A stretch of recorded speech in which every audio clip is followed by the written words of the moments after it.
Good evening, everyone. Tonight is Tuesday, January 23rd. It's about 7 p.m. This is a meeting of the Planning and Zoning Commission. Tonight we have a public hearing and a general meeting, and it's about, and we are here in Town Hall in room 206. So without further ado, we're going to get right into it.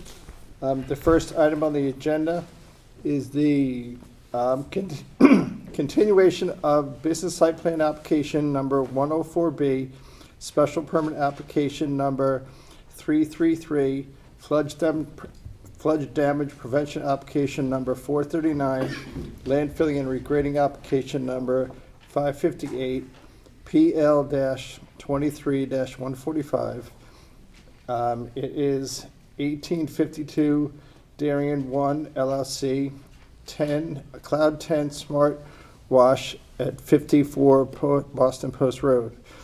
The proposal is to develop a property formerly occupied Bertucci's restaurant as a new car wash, including a 5,150 square foot plus or minus building with wash bay, 34 exterior self-service detailing spaces, and 5 employee parking spaces, and to perform related site development activities within a regulated area, including installation of stormwater management, on-site landscaping, a new traffic signal at the intersection of Boston Post Road and West Norwalk Road.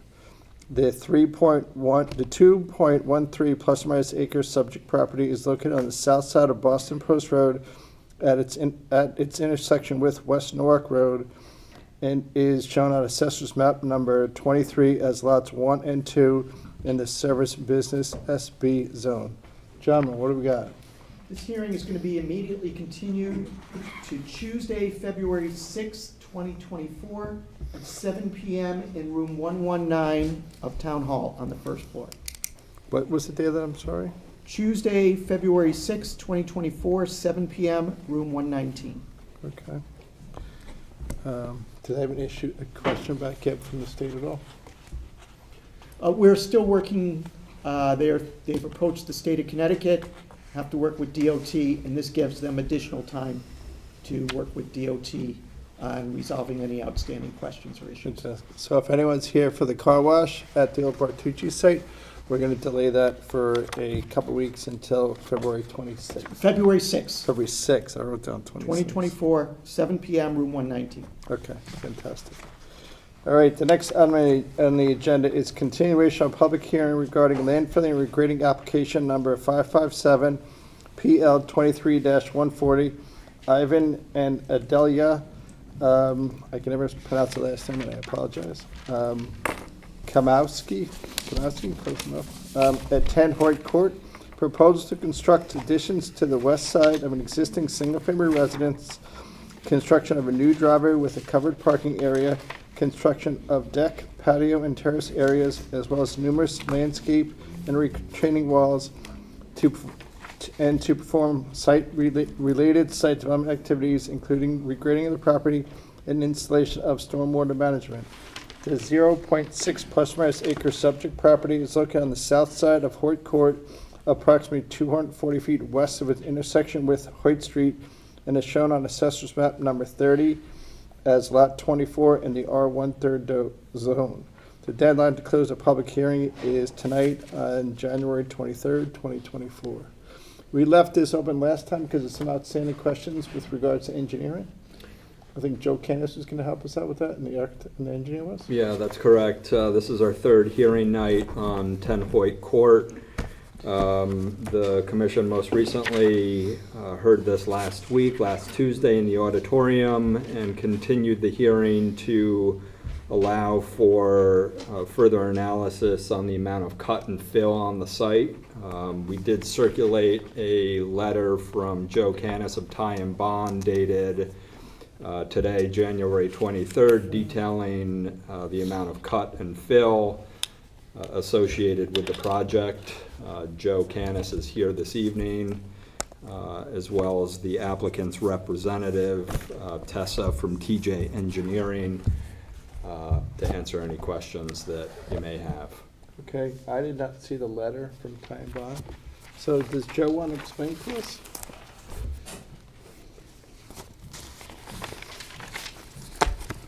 Welcome, Joe. Thank you.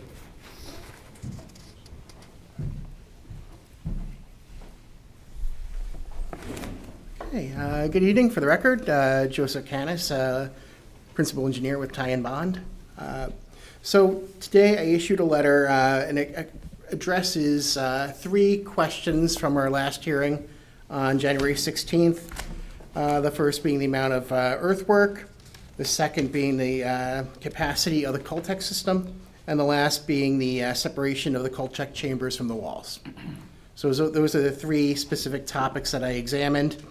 First, the earthwork, and I do have to apologize. There's an error in the table heading. You'll see the cut and fill columns are actually reversed. The column that's labeled cut should be fill, and the column that's labeled fill should be cut. So that said, in terms of total grade change, let me back up. In terms of total fill on the site, which includes grade changes, excavation for the lower portion of the Cultec in a natural grade, as well as excavation for the building foundations and the attached pool or jacuzzi that's shown on the plan. The total amount of fill is 797 cubic yards, and the total amount of cut is 400 cubic yards. So that's a total of 1,397 cubic yards of earth moving on the site. Because there is more because there's more fill than cut, material would need to be imported into the site, right? So there's a difference of 397 cubic yards between the cut and the fill values. So 397 cubic yards will need to be brought onto the site. But we have to increase that by 15% because that 397 is a compacted condition. Right, so when you bring material onto a site, you actually have to bring more onto the site. It's like if you go to fill a hole, you always have to buy more topsoil to fill that hole than the actual dimensions of that. And the reason for that is the compaction. I do want to point out that we did get a previous number in our first round of comments from the applicant, which was 780 yards, which is very similar to if you just look at the grade changes alone. Is this 780, is that what the fill was? So it went from 780 to 797? The 780 was the total amount of earth moving if you add the cut and the fill together, right? Because you're moving it around the site. Oh, so it went from 780 to 1,400. That's correct, right. It was off by 100, almost 100%. Right. And I don't know if, I think what that was most of the building and the pool might not have been accounted for. And maybe the applicant's engineer can explain what that difference might have been. Okay, Okay? all right. And then the other thing you're going to get into was the Cultec system? The Cultec system capacity. Before you get there, Sure. can you itemize how many truckloads do you believe that would require coming in and over those roadways? Okay, so if you have to bring in 457 yards, right, and typically a triaxle dump truck, you get about 18 cubic yards in that, so it'll be 457 divided by 18, and I'm not going to attempt to do that math in my head. I'll just, let's see what that gives you here. 457. So that'd be 25 truckloads. And I don't know how the construction sequencing will unfold when that fill will be needed. Okay, thank you. Okay, any other questions on the cut and fill? Good. Okay, so for the Cultec system capacity, I looked at the manufacturer requirements in terms of what their specifications were, and basically here there's more stone that's being used around the individual units than what's shown in the manufacturer's detail, which is fine. It's just providing more storage. It doesn't impact the structural capacity of the system in any way. And I computed that based on my hand calculations, it looks like they're providing actually about 8% more volume than what was credited for in the computations. So what's that mean? It's, Right, you so- said one number. So they have extra. So they have Yeah, extra extra to above spare. and beyond what's shown in the computation. So it's, their analysis is a little bit more conservative. But I guess the question is it adequate for the property? Based on the calculations, it is adequate. Based on the impervious cover and the soil testing that they've completed with the exfiltration rate. And when you do the exfiltration rate, you apply a factor of 2. So if you get, like, for example, 10 inches a minute, you actually double that to 20 inches a minute for the purposes of design. Okay. So with that factor of safety, that did check out. And did we look into moving or splitting the Caltech system to the other side of the property at all? That I didn't specifically address in the letter, but I believe it can be done, right? It's just a matter of repositioning your roof leaders and things like that. Okay, we use the example of Hadley School, how we split it. That's correct, right? Remember? And there are other sites that do that. Great. Okay. Thanks, Joe. Sure. And actually, I do have one last thing about go ahead, the I'm sorry. Caltex. And the lastly was the separation of chambers from the walls. You know, typically you want to do 20 feet. Here, they're about 21, 22 feet, but my concern is just because they're fairly large Caltex, right? And what you could do is install a polyethylene barrier, you know, basically just a polyethylene sheet, you know, provided it's thick enough, that'll direct the motion of the infiltrating water downward as opposed to out to the sides. And we've used that successfully in a few projects. We had one in New Milford that we had done like that recently. So you want to put that at the base of the concrete walls on the, It would go on the at west the side? edge of the stone envelope for the Caltex, right? And it would basically extend from the top of the Caltech down to the bottom of the wall. And what the calculations also do is, because the calculations only account for the downward movement of the water, so it doesn't impact the ability of the system, it doesn't impact the calculations. Right? Because the calculations already assumed it's being directed downward vertically as opposed to out to the sides. so your idea is like belts and suspenders? Right. Okay. So we have to ask the applicant if they'll do that. And I think she's here. Yep. Yeah, And that's all I had. okay. Okay? Any, go- Given the site requirements and the topography of the right edge versus the left edge where it really drops off and you're developing this retaining wall, where the Caltex are, yep. Do you think a superior design would be to place those Caltex and split them and have some of the load off to the right? Or do you think it's just a mathematical conversation as to capacity and it doesn't really matter where they are? Well, this design works as it is. Would I say it's optimal? You know, really a focus of stormwater management now is to try to, you know, infiltrate as much as you can at the source. So that would be, you know, that would speak in favor to splitting this up. You know, Okay. maybe moving some of the Caltex up the slope here, provided that they have the soil and, you know, testing data to support that. But the end result would be the same, right? You'd still have the same amount of volume and the same amount of runoff coming from the site. But from an overall management perspective, I think it would be better to split them up. But this design, as it is now, it does conform. There's no regulation that Okay, indicates that you must split them up. okay, thank you. Sure. Yeah, but we're looking for best practices, aren't we? Right. Yeah. I mean, I there's don't no know the regulation. regulations by heart, but I would say off the top of my head, yeah, there's probably a provision in there where you can push the applicant to improve upon what's been designed. Just that it's not that we want to be difficult, but it is a very sensitive situation with the downhill Agreed. neighbor. Yeah. So, And it's a Very steep sensitive. slope.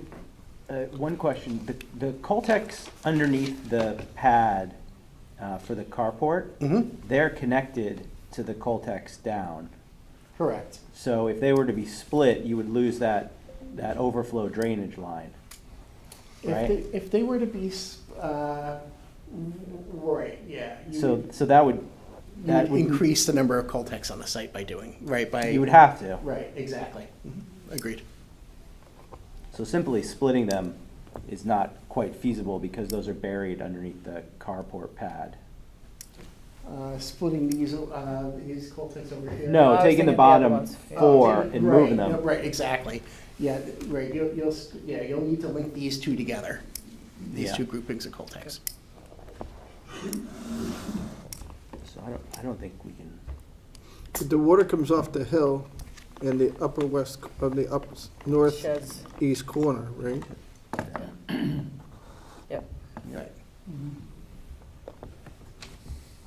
Can I just add something? Okay, of course you can. Wait, hold on one second. Joe, you finished for now? Are there any more questions? I am finished for now. Just watch it stay close. Go ahead, Okay. please. So the first thing is, I think we corrected your calculation. Do you agree with what Joe Candace said?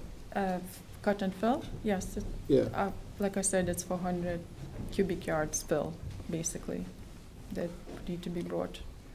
Right, but I think your cut was your cut and fill total was 780, and the actual, according to Right. calculations, now almost 1,400. So as we talked about, so that number was provided and, not including that, some of this material will be, like I mentioned last time, Caltech units, gravel, some other materials that will be brought to the site. So it's not necessarily the dirt. So, yeah. Yeah, I mean, I just want to make sure the information's correct, that's all. I just also wanted just to emphasize on one thing that, let's say, the Caltech units, the Caltech units, I don't know, somehow it's not, You can use your You can finger just on point there. it, Go yeah, ahead. you can just point it. Okay, so they are split already. So this is one portion, this is another portion. This portion of Caltech units doesn't have any wall and it doesn't have any steep slopes. And that's where there is majority of Caltech units. And they are also located in natural soils, not in fill. So this is, there are absolutely no even concerns. That's how it's supposed to be designed. So this is the natural soils. All it is, the fill, it is just an asphalt that's added on top of the Caltech units. And all this area will have to be excavated to put the Caltech units. And the slopes here, as we can see, they are not that great. So the only, in front of the wall, there are just 4. So, and these, collect from roof leaders here. And also, like I said, they would be overflowing to the other unit once they fill up. So The bottom left overflows to the top? they are connected. They will be connected to allow for overflow. It's not the bottom. It's not the one by the road that overflows down? It's the other way around? No, it's basically they will be installed level at the same Ah, level, they don't- at the okay. same They don't elevation. The overflow level, anyway. yeah. they don't overflow at all. So the same elevation, so nothing is, overflows into, unless they fill up, then at the very top, the pipe, Yep. would convey that water to the other system.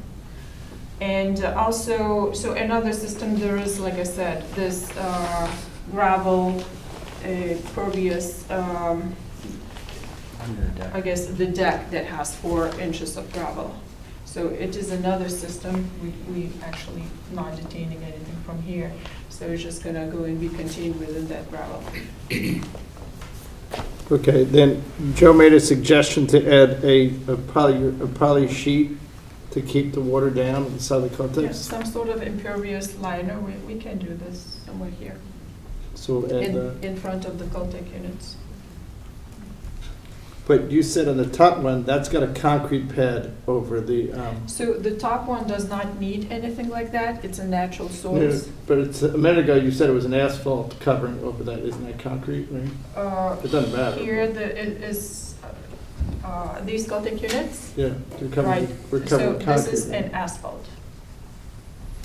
I thought that's where the car park is? Carport, Okay. basically it's just the parking with the roof on There's- top of Yeah, it. there's a parking space there today, correct? There's a lady across the street parks her no. car there? Over to the left. Yeah, this is a Right there. parking spot, yeah. Okay. Yeah, it's further down. for the Okay, neighbor. anything else on this one? George, you good for now? Yeah, I'm good, just to weigh in, I wouldn't move to the other side of the property. Good. Thank you. Before we close out, would anybody else like to speak to this application? Okay, seeing none, you're all set, you're all set, you're all set, you're all set. Okay, motion to close the hearing. Amy makes a motion, Adam makes a second, all in favor? Okay. We'll close the hearing, we'll get back to you in a couple of weeks or something. Can't take any more testimony from either the applicant or the neighbors. Commission now deliberates. Yep, got it. Okay.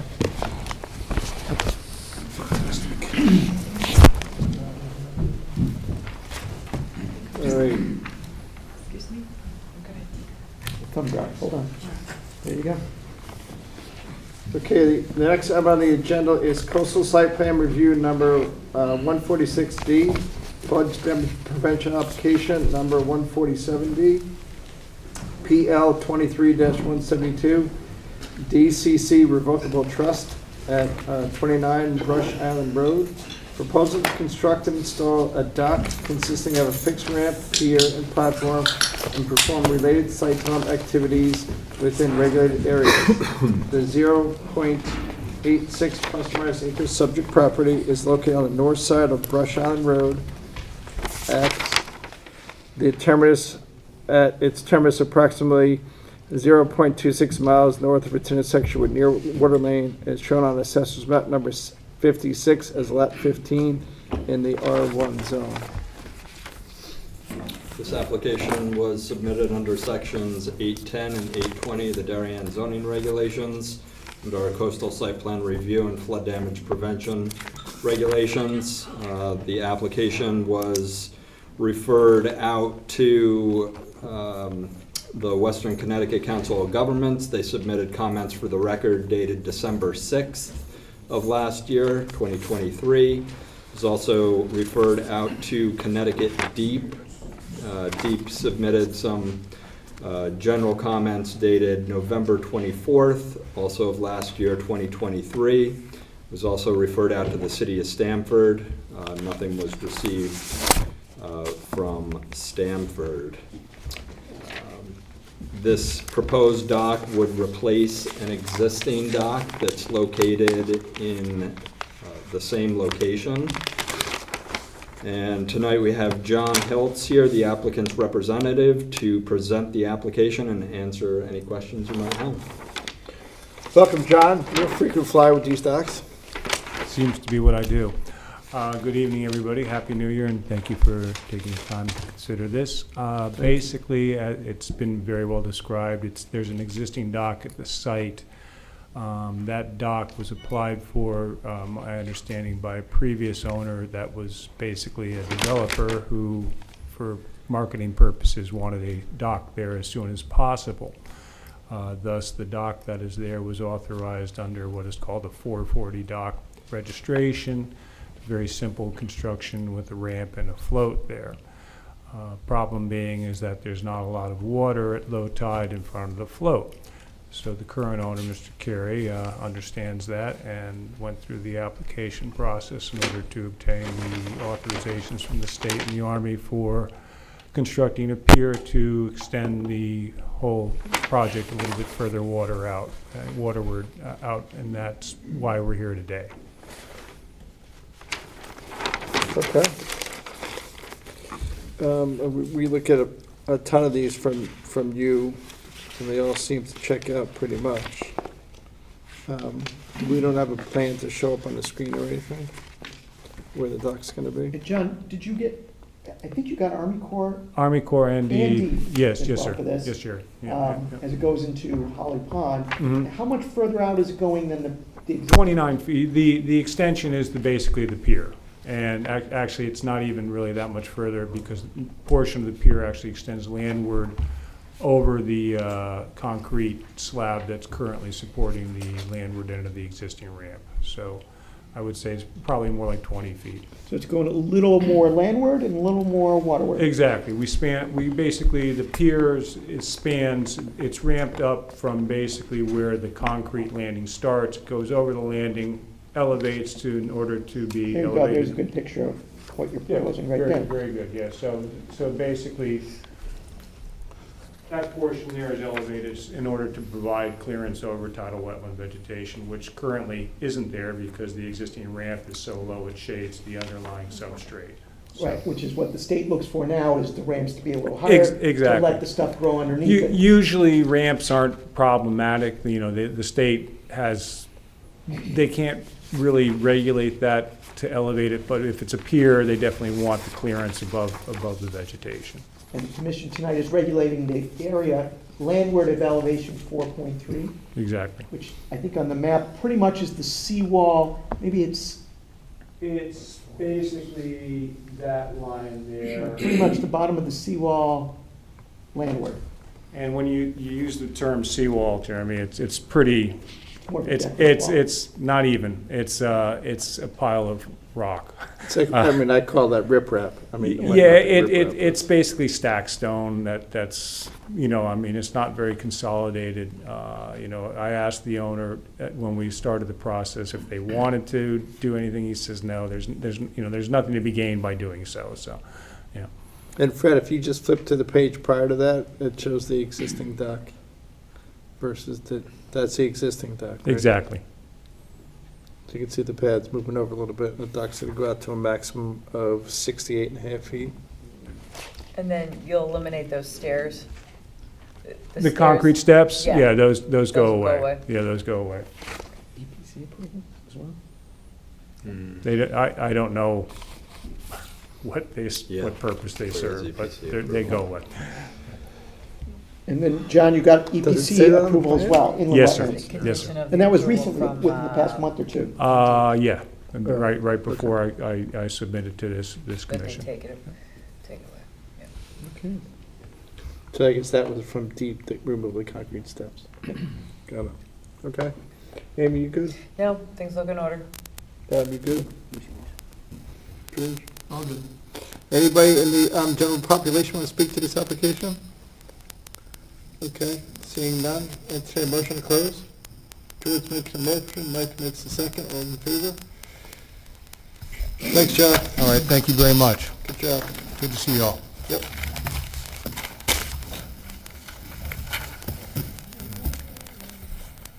All right, next item on the agenda. Next on the agenda is site plan application number 310B, special permit application number 324B, flood stem prevention application number 425B, PL 23-183, 7 Sedgwick Avenue LLC at 7 Sedgwick Avenue.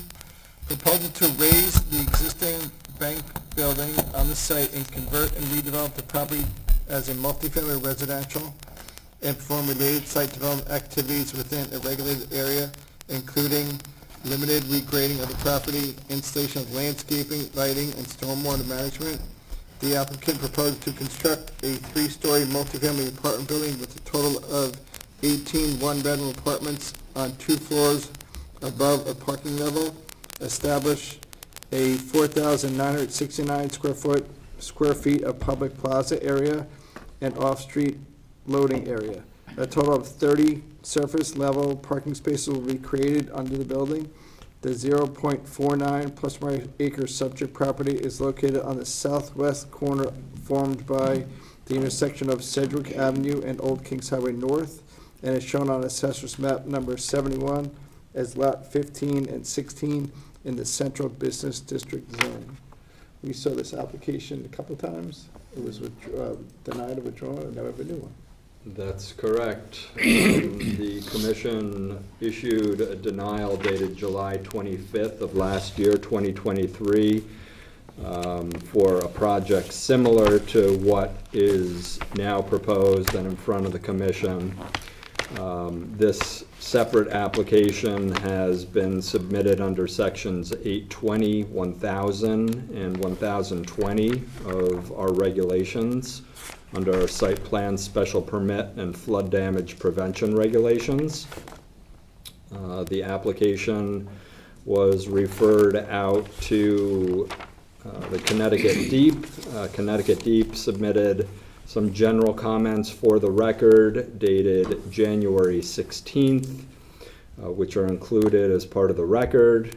It was referred out to Aquarian. We did not receive any comments from the water company. It was also referred out to the traffic authority, the health department. Again, no comments received from either of those agencies. The commission also hired Joe Canis of Ty and Bond, as well as Greg Del Rio of Hardesty and Hanover. Joe Canis reviewed the engineering, stormwater, and flood aspects of the application, and Greg reviewed the traffic and parking aspects of the application.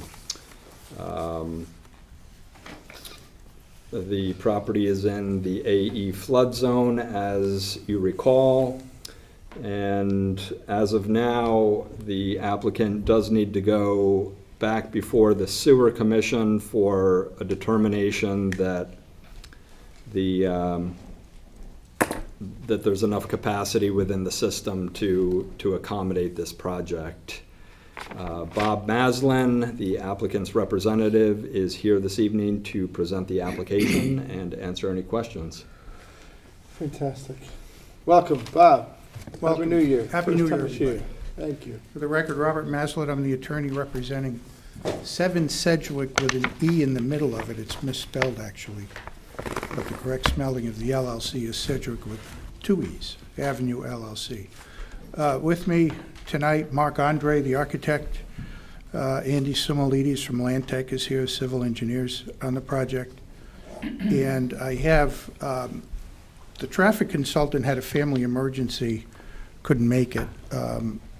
But we've got a report from Greg Del Rio. Greg is here, and we can I don't think there's very many traffic issues to talk about.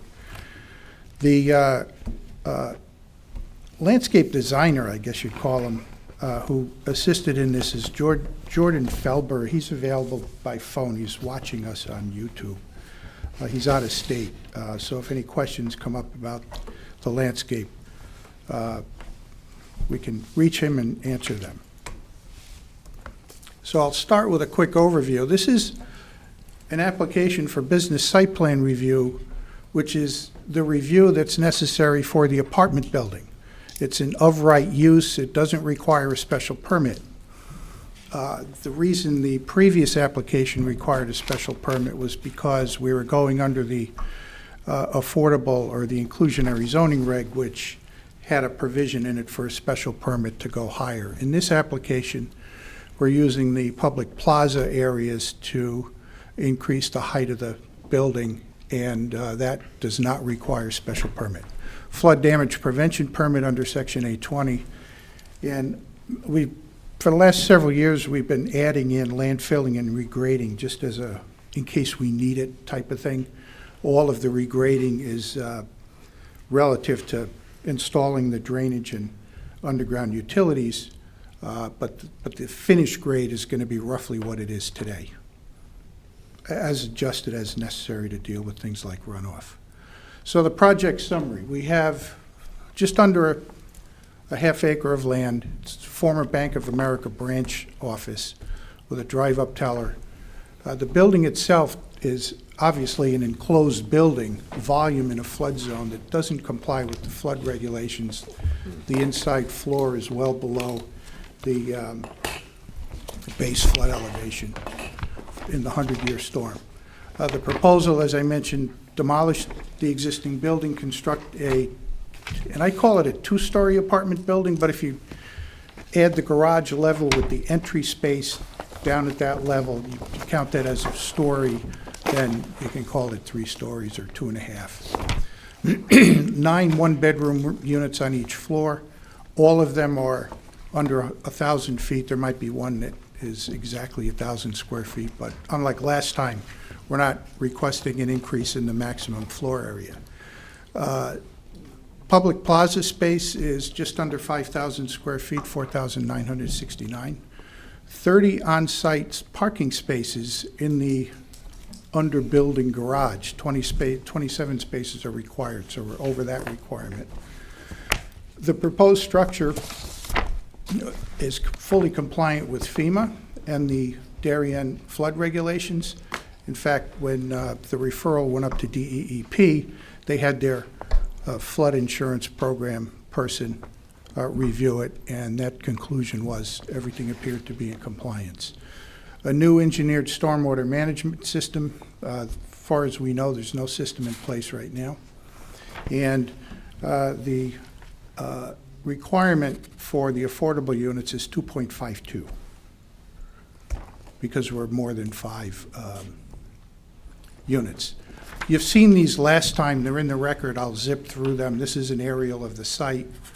The front of the building facing Old Kings Highway North. This is the view from the intersection. You'll see over on the right-hand side of the photo is that planted area in the middle of the traffic circle or roundabout. Back parking lot, looking generally from the direction of the municipal lot. Another view of the parking lot. I say back, it's back meaning behind, looking at it from Old Kings Highway.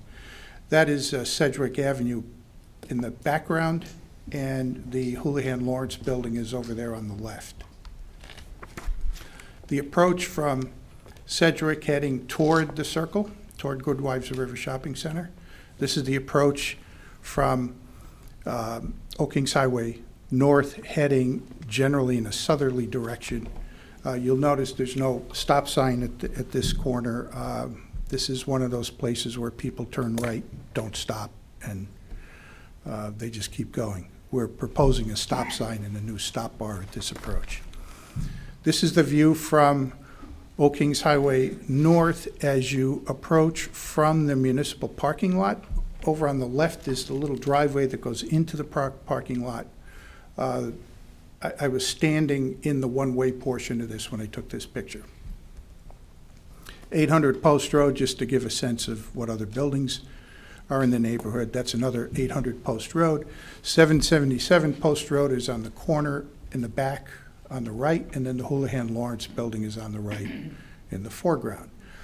The two buildings on the right are actually in the DB zone.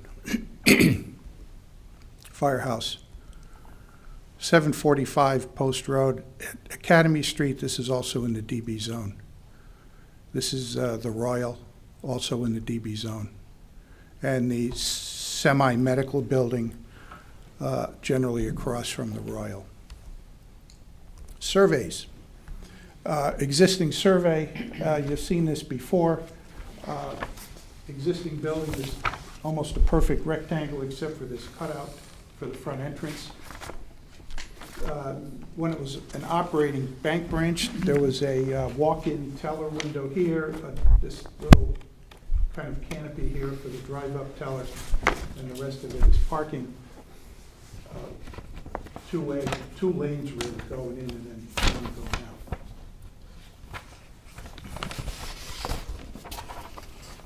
Oh, and as we'll see, the entire property is in flood zone AE. It is not in a floodway. And this line here is the 100 feet from Goodwives River line, so that we're outside EPC jurisdiction. I'm sorry, 100 feet under the wetland regulations.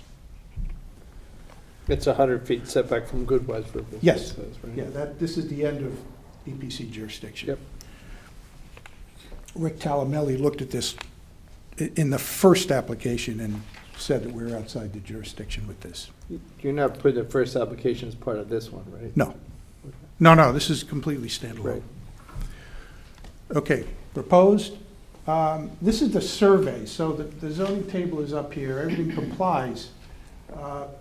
And we'll get into the architectural and site plan slides a little bit later. But this building is set back off the corner a significant amount, and it's also set back from the two streets, Old Kings Highway North and Sedgwick Road. There is a entrance drive off Old Kings Highway North with a loading area here that's about the size of an issue 30 truck. And it's generally clockwise circulation through the garage and then out a driveway onto Sedgwick Avenue. Handicap spaces, the trash and recycling is here, and the floor elevation is above the base flood elevation in that room. So there's no issue when it comes to flooding and trash containers floating around. Just do that circulation once you go in off of Old Kings Highway near the Yeah, other curb. let me just flip to the site plan and you'll see, I think it's a little better way to look at it. Yeah. Okay. So we are coming in Old Kings Highway North, drive in, and then you're generally in a clockwise meaning. You just kind of turn to the right and then you go out on Sedgwick. There's plenty of sight line at the exit here, unlike a previous plan that had the building much closer to the boundary. Andy, you want to come up and, I am going to, What are you doing? well, you can if you want. You know how to work it. I think. You get stuck. Good evening, Andy Sumalides. I'm a principal and professional engineer with Land Tech out of Westport. Attorney Maslin already did the site layout for you. You already broke it. Already I broke think the it? best thing is just to use These? it. Yeah. Like this? Okay. Since our traffic engineer isn't here, I'll play traffic engineer as well. For off-site improvements, some very minimal things. We're looking to basically adjust the stop bar here. Again, this is Old Kings Highway. This is Sedgwick. This is the Good Wife Shopping Center to the east here. We're looking to extend or put that stop bar closer to the crosswalk. What that allows is better sight lines from cars being stopped at this other intersection. We're looking to add a crosswalk across Sedgwick Ave. There's already 2 handicap ramps there, but there's no official striping that allows folks to cross there.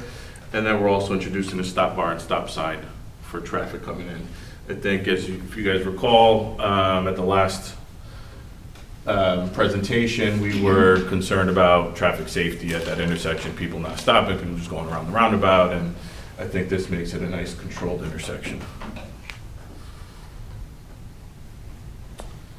For stormwater and site grading, as mentioned before, the base flood elevation in this area is 48.5. The garage level is 46.5.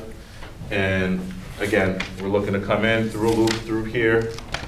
Underneath the building is a large storm trap system. These would be concrete chambers that are buried below this, so not like the plastic ones. These are nice and sturdy concrete systems below the slab there. So all the roof runoff will get directed into this system. There's a small little piece of the parking that isn't underneath the building, right, that sticks out. So we added a little trench drain there, so that's the stormwater runoff. So any water that hits this little surface gets collected into this trench drain. All the water gets treated through a hydrodynamic separator, which is basically a manhole chamber with a swirl in it, and it takes out oils, debris, carbons, that sort of thing. There is a separate system, and you'll see in the next slide when we go over the utilities, for the floor drains. Typically in a parking garage, you have floor drains that take the oils that fall from the cars, and then they go into what's called an oil water separator. So these 2 systems are separate, and that goes to sewer, where this goes to the storm. Currently, there's 2 catch basins in the parking lot that connect directly to a catch basin into Old Kings Highway. Old Kings Highway connects to this catchment and ultimately out to Goodwise River. So we're right at the end of the basically watershed for this area as well. What we're looking to do is all the overflows from this system, we'll just utilize that existing connection to that catch basin with a manhole. So all larger storm events. This again reduces all the storm events up to the 50-year storm as required, so it meets the requirements of the drainage manual. That pretty much sums up the grading and drainage. The utilities, like I touched upon, here you have that oil water separator, and all the floor drains will connect and go through that system, again separating the oils prior to discharging into the sewer system. Previously, we did receive WPCA approval for a much more dense development, so we do not foresee any issues with the WPCA Commission of getting permission to connect. Again, this is a much less dense, less bedroom count. That's how you calculate flows for sewers based on bedroom count, and we're proposing less bedrooms than the previous approval through WPCA, so we don't foresee any issues there at all. The property is serviced by public water as well. You do have a transformer pad here that'll be elevated 1 foot above the base flood, and a generator back here in the corner, again, elevated 1 foot above the base flood. What's the base flood there, Andy? 48.5, Okay, so that pad will be at 49.5. got it. I think it's on this plan, it says 49 flat, but that's. who's That's putting theirs? the design flood elevation probably. There's the DFE and then the BFE. It says, this is for the landscape guy. Go ahead. He's not an engineer. You want to go through the? You can go through. Sure. Can I ask you one question Oh, sure. first? At the bottom, I guess at the plaza level, Mhm. the elevation's 44, is that right? Correct. So that you have this entry vestibule here, and I think Mark, the architect, will go through this in more detail.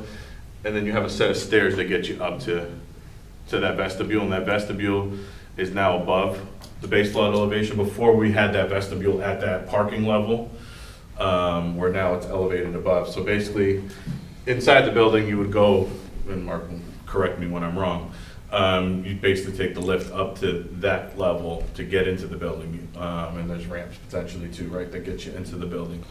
Yeah, I'm just more concerned about the lobby. So it looks like the base elevation's 44 and the lobby is 49, is that right? So it's a 5-foot difference? 49. 49.5, Yeah, so it's a 5.5-foot difference. correct. Okay. Yep. So now the floor of the lobby should not flood. Correct. Right, Correct. and you're the engineer. you Correct, so it's know. 1 foot above that base flood, so it's at that design flood elevation. Before, we got permission from DEP to leave the lobby down there, but then you have to use flood-prone materials, right? Things that, you can't put sheetrock and those sort of things, carpet at that level. Now you can finish the space however you'd like, because it's above the base flood. Great. So before, we allowed it to flood with flood vents. Now it's above that. I have a question about the pad for the electrical transformer that's gonna be out front. Correct. That looks like that's also gonna be 5 feet up, and then the transformer will be on top of that? Correct. Can you point to where that is? That's right here. So from, Yeah. The front's really, I mean, Yeah. we're memorializing the corner. This is really the entry, but, the front's on, it's a corner lot. Oh, there, on the side, Yeah, this side, is- which is technically the front. This Got is it. the transformer. Got it, Correct. okay. It's not in any of the renderings, right? shows up here. I'm not sure. Oh, I mean, it's there. You're talking about these Yeah. pretty pictures. Because it's gonna be pretty high, and then it's gonna sit on, you don't have anything, I think, around town that's 5 feet elevated right now, off the ground. That's a pretty big concrete pad, kind of right in the middle of your thing, right? Yeah, Norotan Bay has it. so, what they do now is there's the concrete pad technically isn't 5 feet. You build like a 1 foot concrete pad, and then now they have this proprietary system, like it's almost like a decking type system, so it doesn't look like a block of Giant concrete block, that sits yeah. up. So That's it's my almost- concern, it's a giant block Yeah, in it's front of your almost like an building. architectural feature now that Eversource has accepted as a system that the pad could sit on, or the transformer can sit on top of. Is there anything about the distance that the natural screening you have planned? I know that your landscape guy isn't here, but I'm guessing there's something you don't want to treat, right? Like right next to that giant transformer for the Correct. house, so. Typically it's 10-foot clearance where the electrician or the Yeah, you need to electrical access workers it need to to have serve it, access right? to, and then 5-foot clear on the other side. Can you just, Andy, just point out where the pad is on that design? So I thought, okay, so it's Yeah. there. Yeah. So I mean, this could be it here. Yeah, but that's what I'm saying, all this vegetation has to go. That could be it there, because That's where I'm thinking it would be, but then all these trees have to go, because they're certainly within 5 feet of that pad. great, We'll adjust the landscaping based on Eversource's requirements. because there's two. I'm just looking at is there 2 bike racks? Yeah. There's one on either Bike side. racks? One over here and one in front. Yes. Okay. So it's behind a bike rack, okay, And then there's bike racks inside the building. Okay. okay. Good. So to sum up, again, to reiterate, we reduced all the storm events 2 through 50 for the peak runoff rate. We provide infiltration and water quality through the new detention system as well as the hydrodynamic separator. Again, talking about the existing structure, which is not compliant to flood because it's below 48.5, the first floor, which will be demoed and raised. And then now, the existing elevations still remain relatively the same around the site. What we're elevating is the building, right? We're elevating that front vestibule, we're elevating the rest of the habitable space above that, which is well above 48.5. Again, the open garage design, which is basically an at-grade parking garage, allows for when it does flood, there's no walls that provide it to flood and pushing flood waters onto adjacent properties. And again, the proposed development won't result in an increase in the base flood. Again, we're outside, as Attorney Maslin said, we're outside the floodway. When you're designing within the floodway, that's when you have to meet that 0.0 increase in flood, but we don't do it here. And you said the generator's on the roof? No, Where is the generator on the, it's in this back corner. oh, I see, the generator pad back there. Is that a nat gas or is that a diesel? Natural gas, Nat gas? yeah. There's natural gas. Oh, yeah, I see, proposed gas Yes. meters.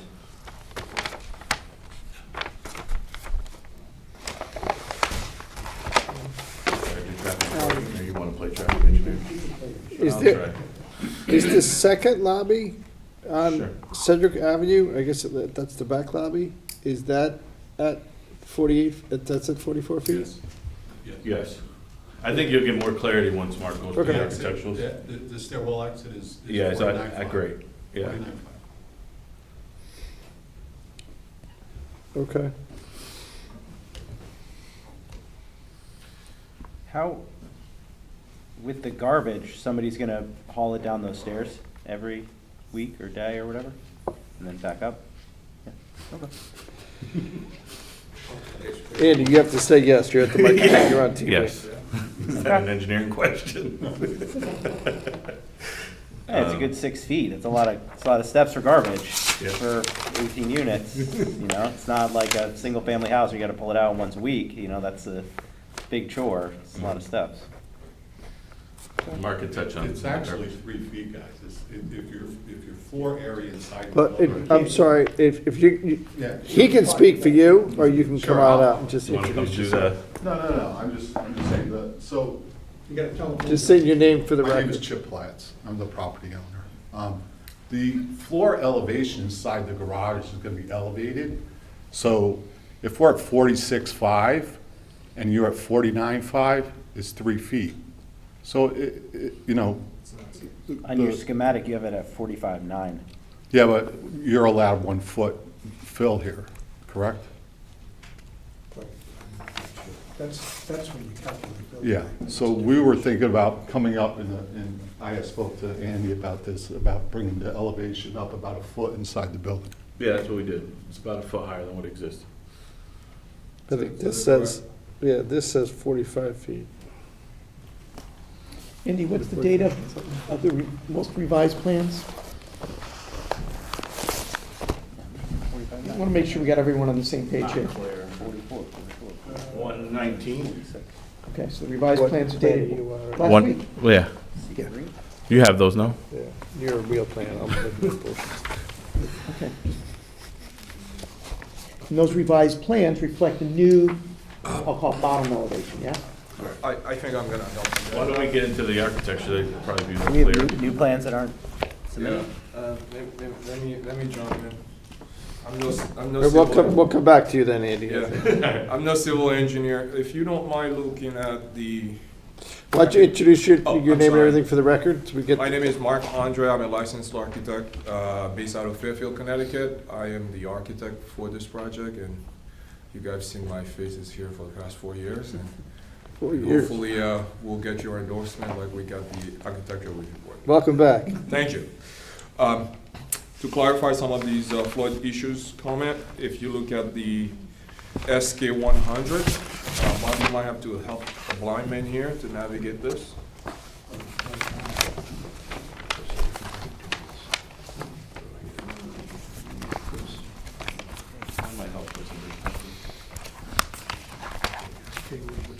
SK 100. That would be the garage one? Yes. Can we zoom in? If you look at the SK 100, where the steps leading to the recycling center. Yep.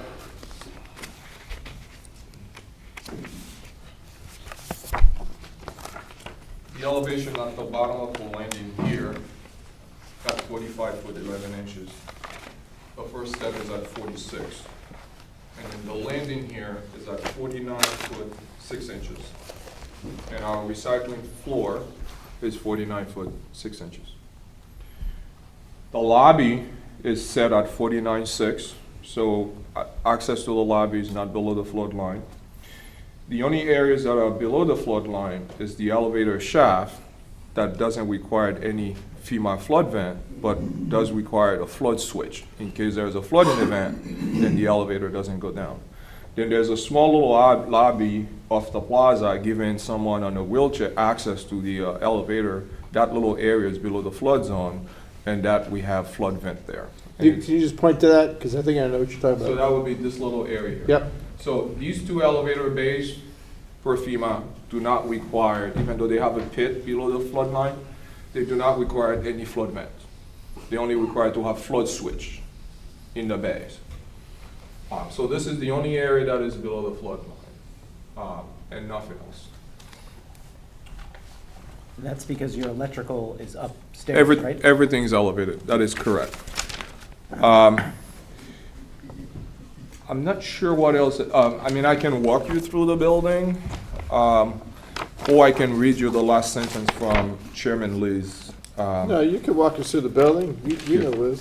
You should be proud of the building. You designed it, right? Sure, We done with traffic? yeah.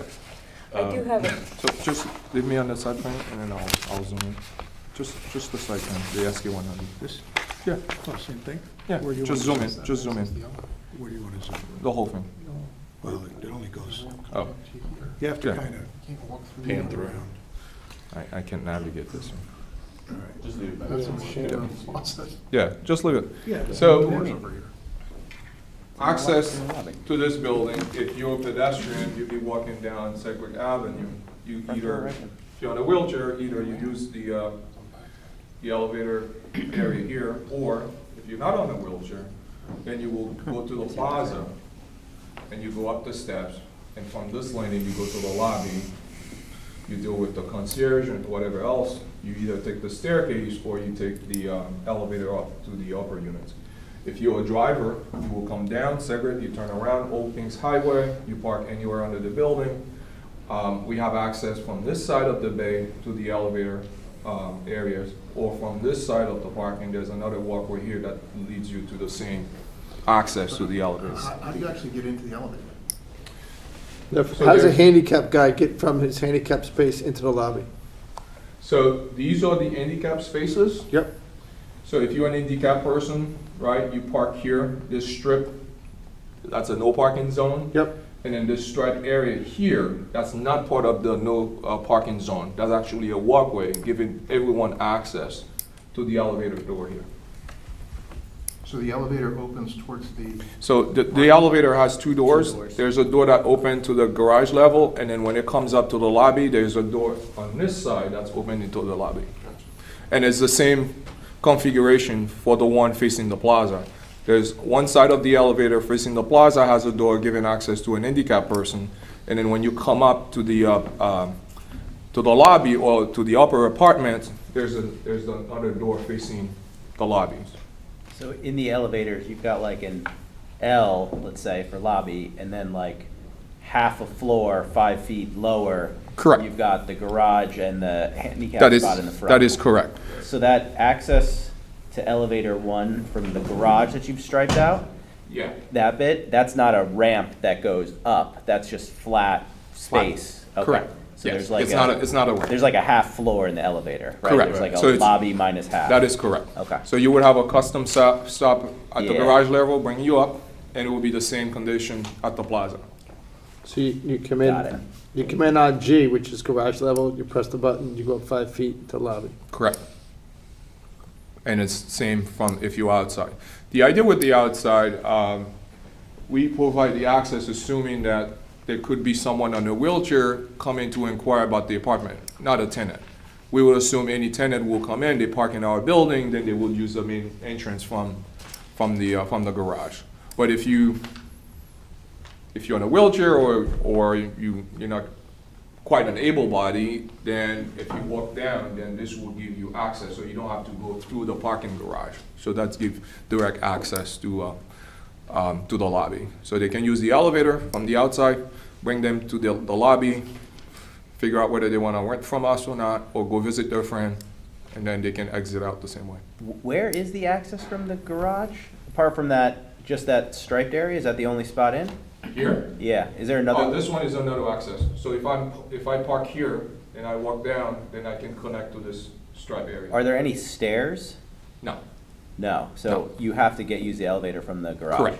So when you're doing so for garbage purposes too, You're using the elevator. you're using the elevator to the garage? Correct. Walking around, going up the steps and then tossing it, going back around? That is So correct. there's no steps from the garage to get to the lobby. That is correct. Only an In elevator. the elevator? There's no direct door from the garage to the elevator, into the lobby. There's no door, you can't walk in, you have to take the elevator. In the garage, if you don't use the elevator, you cannot physically go from the garage into the lobby. That is correct. You'd have to walk all the way around to the front of the building? You would have to walk into the around. front steps? That is correct. But most people that park in the garage are gonna go up to their apartment. Yeah, Yeah. I mean, there's very few people that are gonna go The to. garbage is gonna be yeah, I get a it. big use. Well, if you live in the second floor, I mean, you could use the stairs even if you have the staircase, but most likely you're gonna use the elevator down. Staircase is on the other side of the. Yeah, I'm just saying, but even if we had access, if we're given access with the staircase, most likely you will use the elevator anyway.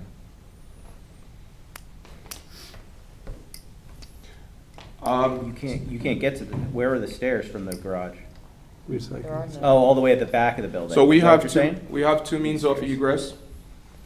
There's Yeah, one so here that you're we parking, we work a you can little leave. bit. So You this can is use the these. primary means of egress, but also we envision that the tenant probably will use that, that staircase.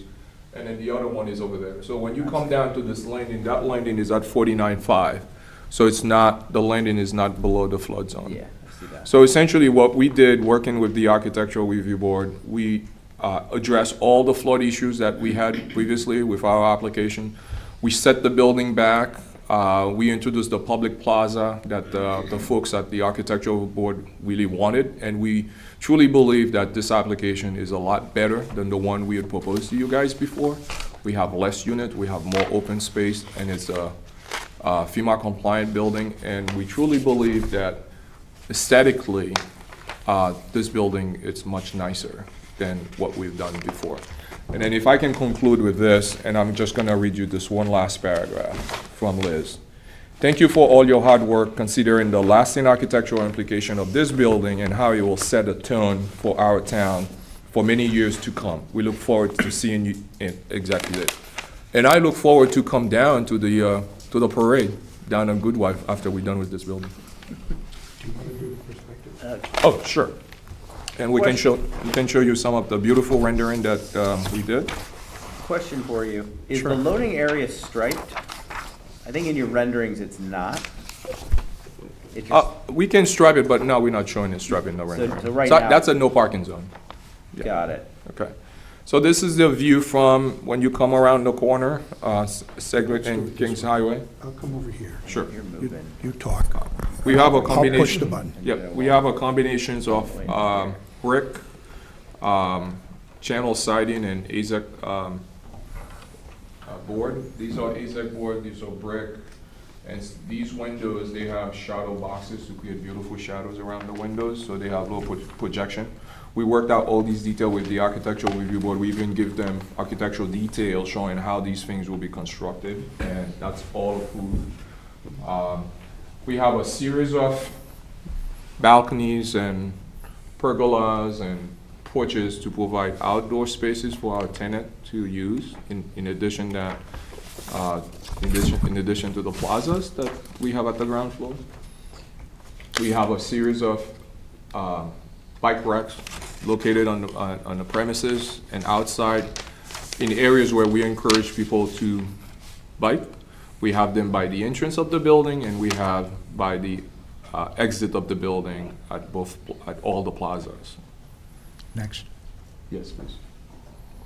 This is a view of the building as you come down. This is the, not me yet, but this is the wheelchair person going in, using that door to get to the lobby. This lady, if she wants to inquire about any apartment, will go through the plaza, through the stairs, and can go to the lobby. What's her name? That's Sedgwick, right? The road we're looking at here? This is Sedgwick, Sedgwick, right? and then Okay. when you turn that, become Right. Old Kings Highway. And then we have some bike rack all over. And we did that on purpose, you know. If you build it, you show it, most likely people will use it, and, Yeah. but if you don't, then they're not gonna do it. You're gonna bury all the Next. electrical Yeah. that's outside on poles now. Yeah.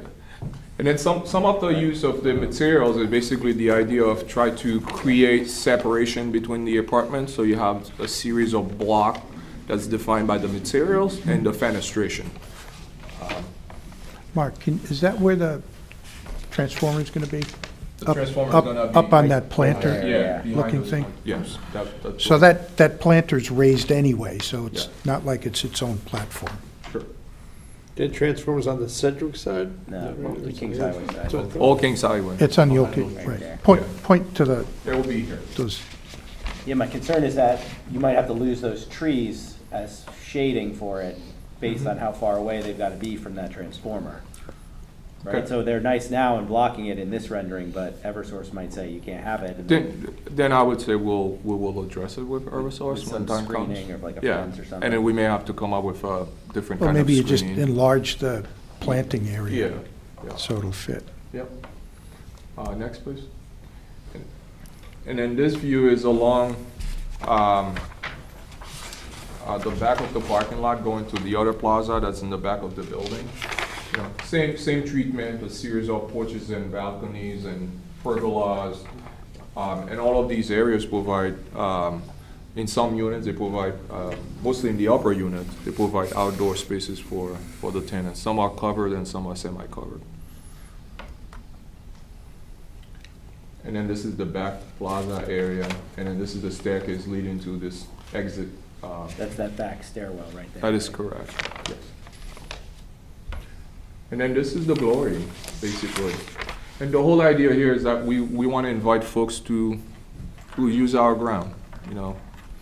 The chairperson Liz was really adamant. She wanted the community connections with our building. She didn't want just a shining object in that corner. She thought it was really important that we address some of the community concern and provide outdoor spaces. And that's, after a lot of push and pulls and kicking and screaming, and I think we managed to do that, and I think she's extremely happy. We worked out minor detail that typically you wouldn't address in an architectural review board, from selecting benches and light fixtures and window details, that kind of stuff, because in reality they're all really important. I mean, the details in the devil as far as architecture is concerned. Where's the loading space on that picture? To make sure I'm right. It's not. Oh, there it is. It will be Yep. here. So Okay. essentially, this is a whole driveway, and then the loading area will be here. So we still be able to drive through. So that entrance, that looks like it's a step, that's an entrance to the garage, That's right? a car. Yeah. That's the back of a Oh, it's car. it's the back of the Tesla. Yeah, the back of a Tesla, not steps, correct. Yeah. Looks like a Genesis. Is there any lighting in the park out front off of the building? You have lighting on the Yeah. building? Is We there- have, Get to that later. yeah, we have lighting on the building and we have ground lightings. They're like little bollards. We can show them to you a little bit later. And as you can see, we use a lot of different architectural elements to create, outdoor spaces where people can gather, different little nook and crannies and introduce different textures throughout. Are there That's any the back. charging And this is the stations back. hookups in the garage? I'm sorry? Are there any charging station hookups in the garage? There'll have to be. We There's will a- have there's to a new- provide, it's a new state law. We have to Okay. provide some charging station. That's a state law. That's a state law. Yeah. That is correct. For every unit or just? No. No, there's a I number believe, based on the number of I should spaces. not do another apartment. I believe it's 10% of the parking requirement. Can you, when you're doing it, when we saw one of the Corbin districts, he installed a bunch of them, but also ran wiring in case there's more future demand for more installations. Is that something, even though you only have to do, say, 10%, is it possible to not have the wiring and the plumbing there? In this way, an additional one in 2 or 3 years isn't like a rip the whole thing out and put it in. It's just a kind of a plug-in. It's really expensive. I mean, we could, gotta but change the transformer, if too. you're gonna run wires in the building, you can always run, let's imagine the worst case scenario, we built a building, every single tenant that we have, they all drive in Teslas. Well, I mean, just because, Right. they're talking about banning electric car sales in Connecticut. Well, in yeah, 10 years, yeah, so, I think you're referring to that Chicago thing, but. Or gas cars. Yeah. All electric, so. It's not- You have to resize the transformer, wouldn't you? Huh? Wouldn't you have to resize the transformer to service? I don't public? think you would use a transformer to charge the cars. No, no. It will be from the grid. So the worst case scenario, we built a building, every single tenant move in with a Tesla. So I think it would be a nice problem for my client to have, and we would go there and run conduits. Whatever we need to do is to provide the charging station, and they all will meet the flood requirement. Just 'cause, I mean. So it'll be more like a market-driven decision than Yeah. regulatory.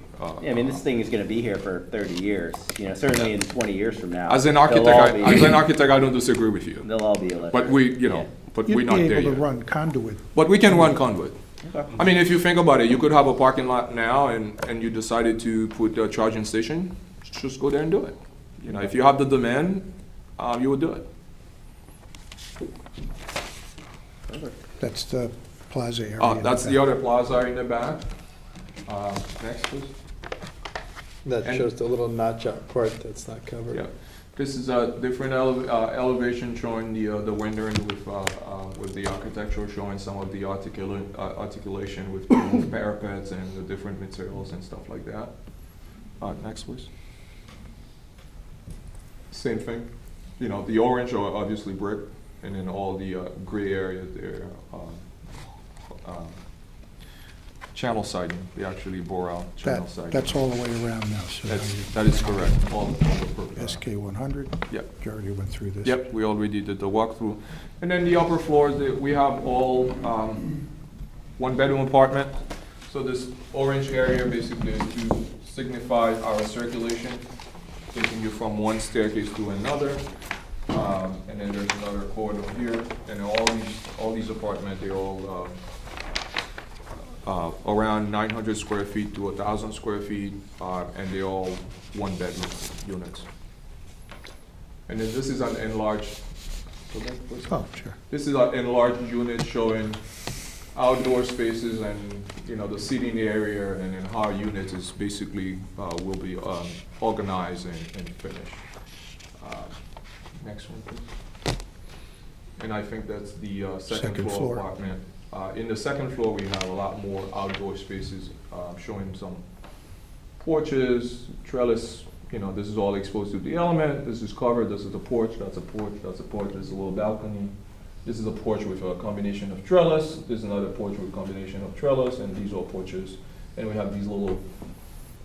The architectural board really enjoyed this. They wanted this little bump out in this building. They were really adamant about inches. Or do landscape. Yeah. We're getting And to the that's- lighting. So those porches, those are covered on the other ones? They have the black boxes around them from the outside of the building? I'm sorry? The porches in the corners. Like this is this. Which one are you talking about? In this floor plan? Yeah. So this porch is connected to this trellis area. So that's Right, I'm looking at outdoor the, space. go to the one that's in the corner, just to the upper left of that. No, you were close. No, left. Your Go other left. left. There you This go. one? That one. Yep. Yeah, that's outdoor space. That's a porch. Is it covered? Yes, Right. Yeah. So that's where it's got the big open window boxes. correct. These all, so all the porches, they're all connected with the floor below, and they all have the connecting shadow box trim details. Yes. And no rooftop. and then Oh, yeah, no lastly, activities on the roof. yeah, and then there's no access. Westport. There's no rooftop access, which was an issue with the last application. If any access is needed, we would have archway from the stairway shaft to get up there. And if you have any other question, I'm happy to try to answer them. If not, I think that I would wrap up with this. What? Oh, you don't talk I about just want to landscape? mark it out here. No, The that's generator again. Where's there's the generator of the building? Where is it? The generator, we're not required to provide generator for the whole I- building, I know. only for the general, yeah, just for emergency, the walkways Lights and only. equipment. And then if you go to the site plan, we have the generator in that corner over there. It will Okay. be here. Got And it. it will be the same thing, we'll be on an elevated stand, and it will be above the, it will be at 49.5. Okay. And I think with that, I will conclude. Hold on one second. Any Oh. questions for the architect or the engineer? Amy? Yeah, a couple of questions. I assume the utilities will be underground, coming in off that corner where you see that pole now. Other question for you is, and maybe this is a question for Greg, the traffic authority, your expert, suggested that to make sure it was important that there was no vegetation on that corner where that open plaza is, where so much of that landscaping is, that would not obstruct views from Old Kings to looking up to Sedgwick. And I was just curious about that comment and what was he clear on what this landscaping proposal is? And would that at all? This The right is details. setback. So No, there- I'm just, Yeah. I was planning on asking him his opinion. Oh, okay, And yeah. since he's not here, I can't do Yeah. that. So this is the sidewalk, this is all set back. Yeah. So we It don't have. appears Yeah. to not be obstructed, but Yeah. Greg certainly can weigh in on that. Sure. A couple of other questions I have. The affordable units, it was unclear which direction you were going in. I think we were required, so the fractional unit, you're No, thinking? no, no. So we're looking for, I think Chip can speak better to that. Yeah. That's beyond my favorite. so we're looking in lieu of the units in lieu of The giving. entire 2.5%. Yeah, give the funding to housing, if the housing department, I haven't spoke with the housing or anything, if they It's- You need. did outline 3 If- potential permutations, Yeah. but I wasn't sure which one you were choosing. So. Well, we that- choose, they recommend. Okay, okay. So My apologies. your request is cash in lieu? Yes, Okay. correct, yes. Okay. And then lastly, this is a very tight site. I don't see any discussions about staging on your construction. And how is that gonna work? Okay, so engineering, back to engineering. Okay, engineering. He has the site plan with the, We actually took that out. You got that question right. Oh, you took it out? No. It's I'm going the wrong way. Oh, you have it? Let's do it this way. Which one? This one? Yeah, just any site layout. Which one? There's one that has the, No, I know, we took that one out. oh, we did? The soil Oh. erosion, yeah. Just go to site plan, it's fine. Yeah. So you see this whole front area? Yep. Before was building, right? So it was very limited and you not had much room for staging. But now you do have room, right? So you can stage some material in the front. As you're building up, you can start staging some material underneath the building as well. Okay. But we don't foresee, obviously, with tight sites like this, not a lot of staging happens on site, right? The lumber comes or the steel comes, you put it up. Yep. It's one of those operations. You're not bringing a whole truckload and dropping it off. It's coming on an as-needed basis. You know, envision New York City, like how do they build Yeah, there? and- I mean, and that's, all the trucks for people who work on the site, where do they go? there's public parking, right, in the vicinity? Yes, there's public parking next Could be door. shuttled. They would 2 have to hours, get, right? Yeah, Permit. that's They a would have to- 2-hour, that's a train station lot.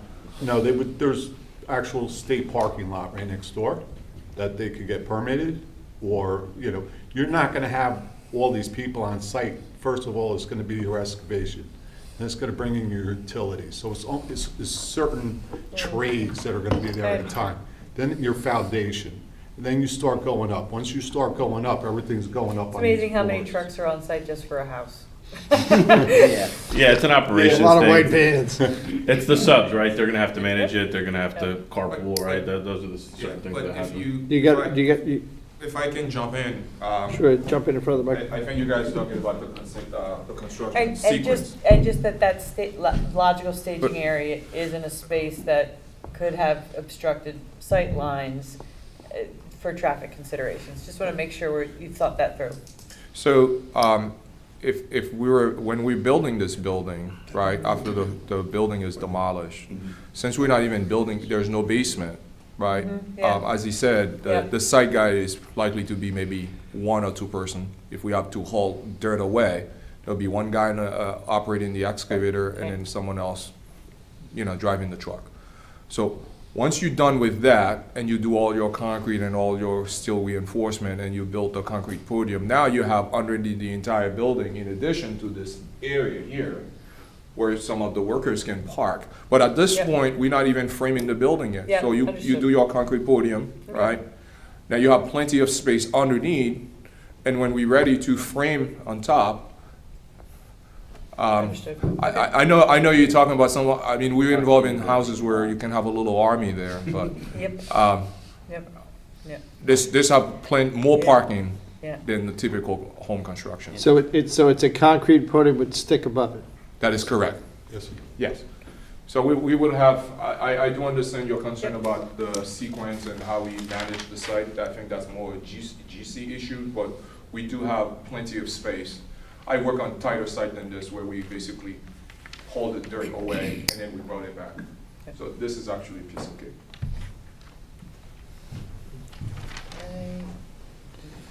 I don't want to hog up all the No, no, questions. we- Yeah,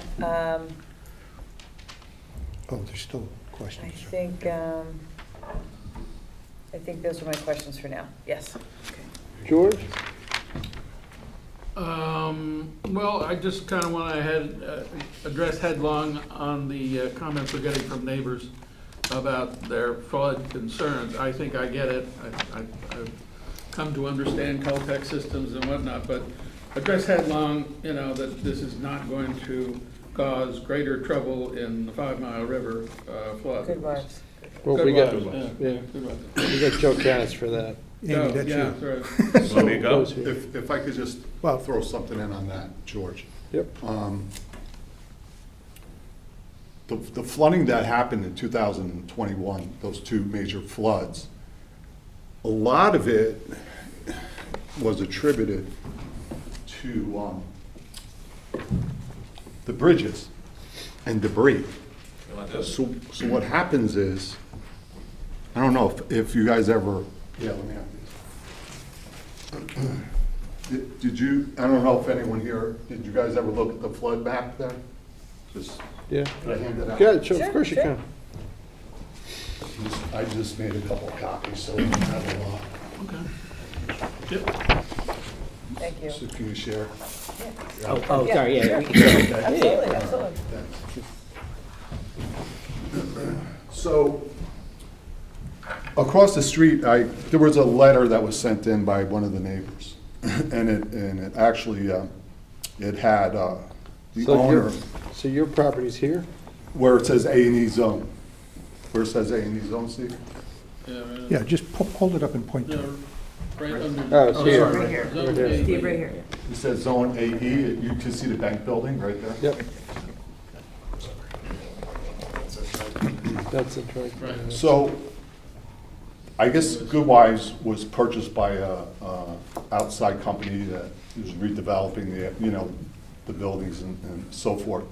And they did kind of a study that the flooding was due to no one maintaining Goodwise River. There was a lot of sediment, debris.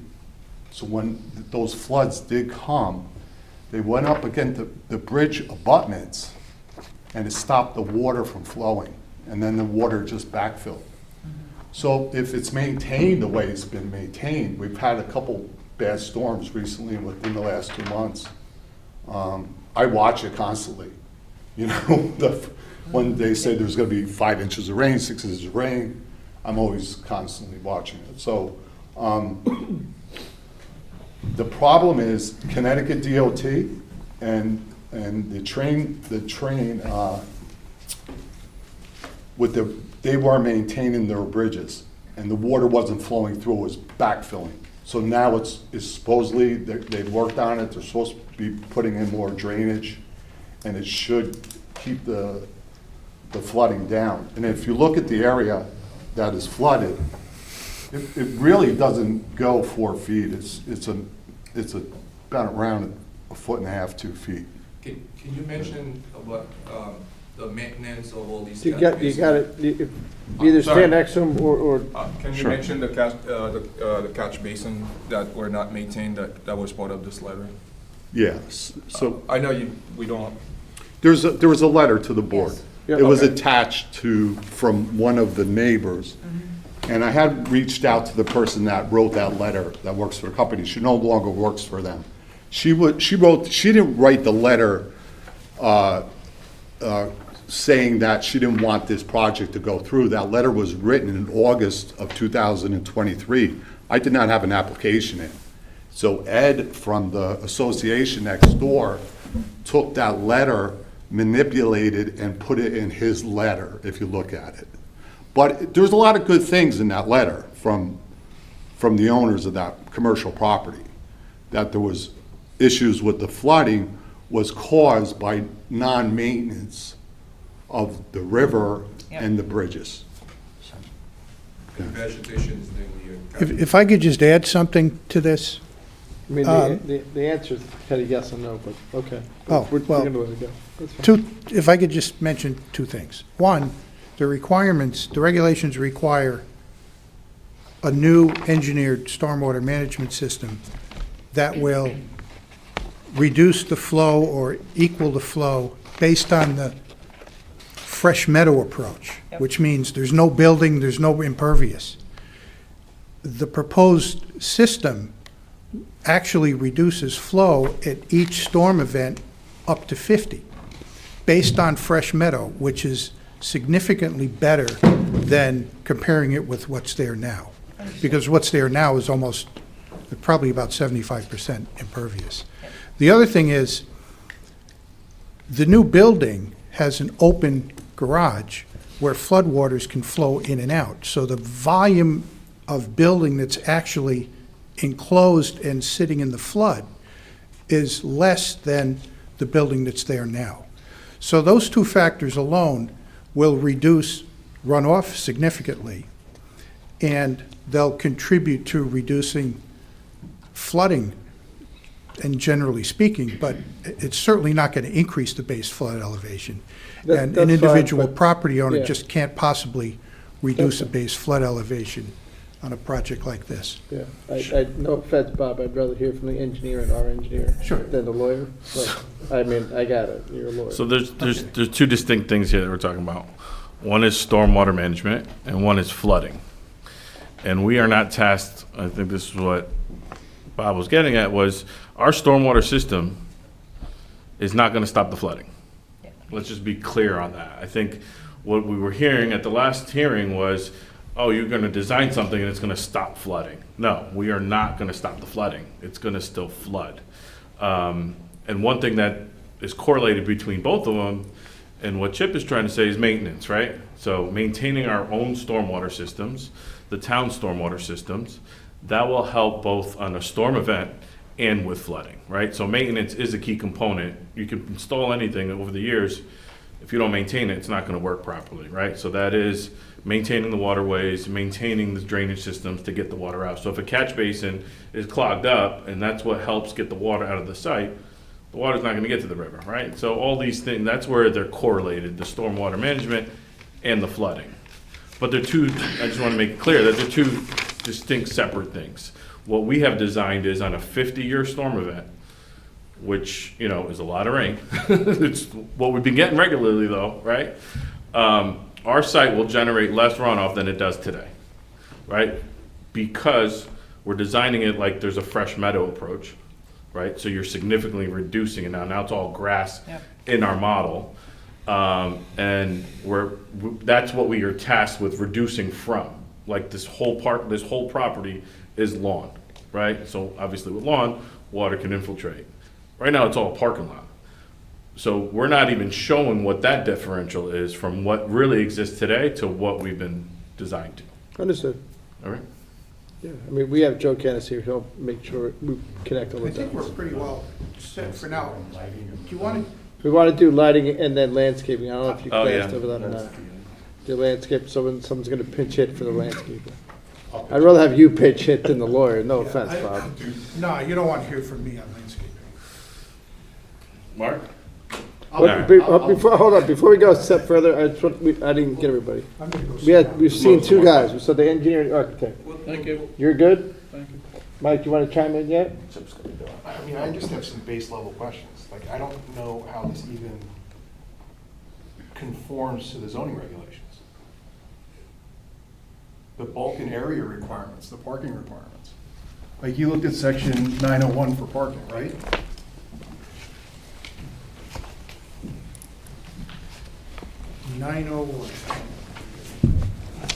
Did you look at 726? Right, this is in the central business zone. Okay, you're 901? No, 726. In particular, 726. Yeah.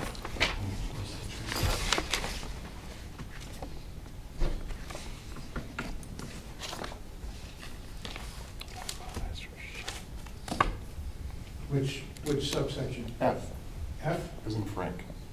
727 F? 6. 226 F is in Frank. If more than 2 dwelling units, at least 30%, shall be limited to 1 bedroom. We're at 100%, so that complies. And requires 1 additional off-street parking space per bedroom.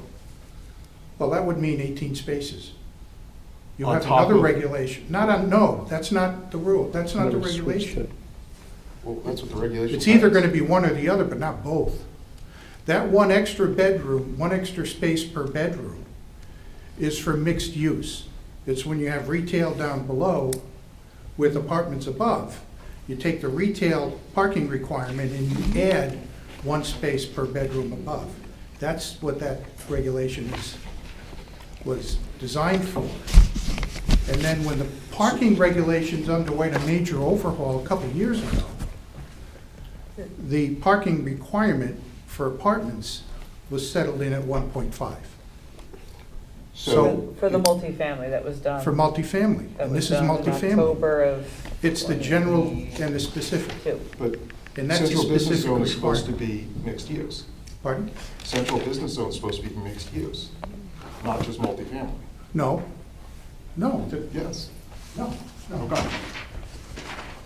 What's 721 say? 722 says permitted principal uses. Dwelling units located on upper floors. That's what we have. Doesn't say you have to have mixed What's below use. your dwelling units? Pardon? What's below your dwelling units? You have no use below your dwelling units. Parking lot. That's not a That's permitted a use. use. That's an accessory use. It's- Off-site parking is an accessory use. You need some use on the first floor, Bob. We have it, What? a parking lot. That's not a permitted principal use. It's a permitted accessory use. Parking always is an accessory And use. when you look at your architect's plans, you've got a 720 two-story building. 724B, permitted accessory uses, off-street parking. So it's an accessory use. It is a use. It's listed as an accessory use of right. I So just don't see it. there's no requirement anywhere in these regulations that requires mixed use on every single site. 721, these regulations are designed for commercial sales and services uses on the first floor areas to provide sufficient spaces for business and professional offices and encourage dwelling units in second floor spaces. Unfortunately, it's in a flood zone, and time. I met with zoning officials, board members on this board, okay? I went out of my way to put together a team to do the best for what was wanted by this town. Can't keep on moving the goalposts. Should have told me this before. This is my fourth time out. This is the first time I've seen it. This is the first time. You saw it 3 times. I mean, Not this proposal. I met with 2 building officials and 2 members of the board, and we went through this. Look, And the board can outvote me, that's fine. And that's, but I just don't see how this conforms to 720. Because it conforms, because you can't have anything on the first floor, you're in a flood zone. So if I can't have anything on the first floor, the only thing I could have is residential above it. So I'm not here for a variance. I'm here to, if, I can't build anything on the first floor unless you want to change this map, But you know? you've called it a 2-story building, correct? It's not a 3-story building. So your first floor is really your first floor of residential units. No, it's a 3-story, if you think about it, your first floor, second, and third floor. That's not what it was noticed as. Yeah. Well, again, we're going back to the first time we came in. I came into this town, and I asked the building department, I said, can I build above it? They said, yes. Okay, because you're in a flood zone, I can't do anything on that first floor. If I elevate the first floor for retail, I'm gonna be 7 feet out of the ground with heating, electrical underneath to heat the building. So now I'm going 7 feet. Who's gonna walk up 7 feet of stairs to do residential, to do business or a restaurant or anything like that? It doesn't work. I mean, people don't want to walk 7 feet above the ground for this. So this is the best use for this property. Jeremy, how did we get past the ground floor has to have retail issue? That came up a couple different times. Doesn't say that. Well, there's a number of permitted principal uses in the zone. So for example, Bob, Hold on one second. I think the building you're in, Bob, is 23 Old Kings Highway. Correct. Parking on the ground floor, offices on upper floors. Right? Because offices are only allowed on the upper floors in downtown. So Parking underneath. parking underneath, no retail Right. on the first floor. The only thing on that first floor of that building is the lobby and the elevators, the stairs and the elevator to get in. Right. Trying to think of any others in downtown that are like that, because that's really what we want to look at is the CBD zone. That's the one that hits me off the top of my head. Actually, But hold Jeremy, on one second, first hold on floor one- office is permissible, By, special permit. yeah, it's a special standard we set up Right. in terms of beyond special permit. It's you have to prove that Right. retail, commercial, sales and service is impractical, undesirable, and/or inconsistent with the standards of the regs, right? Which So there is a mechanism for first floor office, which you could argue Bob's building is first floor office. No, it isn't. Because the Fletchers were putting a coffee shop there, remember? They did talk about that. They did not proceed. Right. Because one of the issues became, how do you design it to meet the flood regulations? Do you have to use flood gates and rely? That was certainly one of the questions that was brought up during the informal discussions with the Fletchers. Okay, I mean, I don't think we're gonna resolve this tonight, but we talked about this once or twice before. Yeah, there may be one or two other examples in downtown I'll have to think about. Okay, I'd just like some explanation of it, that's all. we don't have to close it tonight. I agree, as the property owner, I would like an explanation also, Yeah, because I've been here 4 times and I was told it was okay. Yes, So I agree, but so, come and stand in these shoes for a little bit, It's been 2 long years. I really am trying to work with the town. It's not, I'm not trying. I'm here to work with everybody to get this project put through. This is a beautiful building. It's gonna be a great area, anchor for in that area, to have these park-like areas for people to put their bikes, benches, picnic tables, to sit there and have lunch. You don't have that now. We're really trying to help to anchor that neighborhood. That needs an anchor over there. And that's really what we want to do. I mean, what we've done with the walkways for the pedestrians to come in the front is so inviting, guys. We worked so hard on this. We just didn't throw this together. This took a team that I put together. I said, guys, we really need to work on this one. I'm tired of sitting back and sitting there and I had it, this is my shot, I'm here for me, That's evident, sir, that's evident. Listen, it's life or death for me, for this property. I've been on it for over 2 years. I'm trying, I'm so trying, I pray, I'm trying. All right, let's get to landscaping. All right, so you have an open question, we're gonna skip that, you're good. Right. Can you address that? That, you don't have any questions? We saw 2 architects, we saw an engineer and architect so far. Yeah. Before we switch to the landscaping, I want to make sure we Well, cover. but as to Mike's question, I would ask, where are you gonna park if you put retail down on the first floor? It shrinks the size of the building. Right, I thought there had to be, I thought one point, we're not get too deep, we're not gonna finish the answer, but I thought at one point in time we said the ground floor had to have a retail component, but that's either here nor there at this point. We'll figure it out. Okay. Amy, you had questions ready, and Adam, you've been throwing them in as we go. Yep. Anything else? You good for now? You gonna put a grill in the back? No. So they're not grilling? No, there's no grill. And just to make sure. No, we listen, we were gonna do a gas grill, but you're in a flood. Just to be clear, the public plaza is in the front, where the picnic tables are on one of the renderings, that's in the back. No, so our landscape design was all these walkways, and these are walkways across. Yeah, it's similar to 800 Post Road. Okay, so, and then Same exact thing. we anchored it with our bike racks over here, and we anchored it with benches. There's 8 benches throughout here.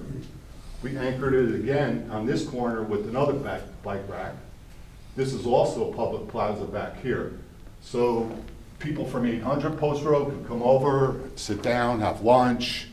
The Pilates women could come over and use the tables and have computers out. We're gonna have benches and. So this plaza in the back, That is public also. you're calling that public plaza? Yeah, Okay. from 800 Post Road.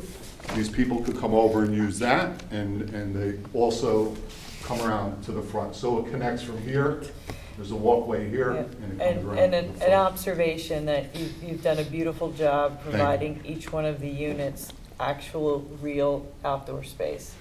And as a Realtor, I see projects just not get traction because people don't want to spend the money and be cooped up like in a cage inside their house. So I do believe those public spaces will truly feel like public spaces because the residents will have their own private spaces outdoors. So kudos on a job well done on that. Thank you. We appreciate it. Okay. You're good? All right, Yeah. let's change gears and go. We're just flipping through the lighting, get to the lighting. Yeah, and- we're gonna start at the beginning with the landscaping, whatever it was. Yeah, the title page. Okay, so That's the lighting. lighting is here. This is the gooseneck lighting. So we have one here, 3 on the back side. You come around to Sedgwick, we have 3 on Sedgwick on that exit of the building. We have 1 lighting that is over by the handicap entrance. We have, again, 2 goosenecks on either side of the entry. Let's And- move it to the lighting that's in the plaza. They're These are the bollards? bollards. Okay. 1, 2, 3, 4, 5, 6, 7, 8, I'm sorry, 7. And then we have another one back here. There we are. All right, did we get a tear sheet on those? Yes, sir. They're in this I think plan, it's right? in the architectural review, This yeah. one, right? Yeah, the examples are very lovely. Specs. Yeah, but that's enlarged. Do we have the simple? So we were thinking about taking these, just an FYI, I don't even want to get there yet. But in the garage, we want to take the goosenecks and probably use them on the columns. It'll give it a nice look, plus additional lighting inside, ceiling lighting that'll automatically turn on and off. Okay. That's it on lighting. Any questions? Right, are you looking for lighting? Here. Okay, I just don't see it. I got that. You- I was looking for, the bollards is in Yeah. the We middle. got that It's from the covered by town trees. I got that website. thing. So we tried to stay within what the town recommendations for lighting, benches. There was an issue going on with the benches, but, the Architectural Review Board actually wants a different bench for that type of building that is there. So you'll see it on their reply. Your advisory, that's fine. Okay. Thank you. Thank you. Just quickly, we did get a favorable report from ARB, DEP, no coastal issues, and their flood insurance program coordinator reviewed the plans and said they appear to be FEMA compliant. Darien Fire Marshal has several comments that are all, and I spoke to him today, they're all plan review issues that go into the building and construction drawing process. Nothing that would be of concern here. And then the planning and zoning staff memo we received today, it mentions peer reviews, which I'm sure you're going to hear from 2 peer reviewers. And I don't think he raised any zoning noncompliance issues. So that takes care of that. I'll pass on the peer reviews, and then I have a conclusion, but the conclusion is everything complies and you should grant this. So Why don't you hold if you have that? any other final questions, we'll take them, or do you want to just go to Joe? I'm gonna switch. I'm gonna change gears. Did they do the landscape plan? They just did it anyway. The lighting? You wanna go back to talk about the landscape? That's fine. Landscaping. Yeah, just do the landscape again. Joe, did we get a letter from you? Yes. Joe has a letter Today? to review with us. Lighting? Lighting. No, landscaping. Landscaping? Sure. Yeah. January 17th, there's some movies. Yeah, that's the overall. Go ahead. Let me just go walk around. Question? So if you just walk us through? Sure. There's a key here for all the plantings. The transformer is going to be in this area here. There is no large trees in that area, just for your, we will landscape that area to whatever source requires. These are all planters that we really came up with design. There's a planter here. This is a planter here along the driveway. We also did, these are movable planters that we put in. Liz wanted to break the building up because there was a concrete pad coming in, so we put planters in here just to break it up and give a little bit more. There was a planter in the front with a bench in front of it. There was another planter. These are actually built planters out of the brick material, you know, so they're about marked about 3.5 feet, 4 feet, the planters. Yep. Again, we have planters here. So the building doesn't look, what we tried to do was to not have the building look tall. So that's why we added this step. And then we added a step and then the building itself and then the bump outs and things like that. Again, here is all planters, bike rack. These are all benches. I think we have one bench here, bench, bench, bench, bench, bench. So there's bench, another bench here. So there's 7 benches in the front, you know, just for the people that live in the area or walking their dogs, or they want to sit down, they have a sandwich, or they want to chat with their neighbor. Same thing in the back here. These are removable planters. This is we put all removable planters in here, benches. Again, these are removable planters, 1, 2, 3, 4. And then there's a hedge. Are those new trees or are those existing trees? These are all existing. These are all existing on the this is the other property, 800 Post Road. We can't put any trees in here. We have to, it's an easement, so we can't plant anything. This is the reason why we came up with this design of bringing portable, you know, planters in. And do you know the dimensions of the public plazas? This one is about 4. This is, You mean the walkway? no, the size. So this is about 15. We have 1,500. It's supposed to add up. yeah, it's about 40. It's 49 and change, but in the front is like 34. From here to here is around 34, and then this is about 1,500. 100, yes. 3,400 and 1,500 square feet. Yeah, 34, 38, 15, 31. Okay. Great, that's landscaping, lighting, and all that stuff. Any Right. questions on Nope, we're good. Joe Canis, you're up, brother.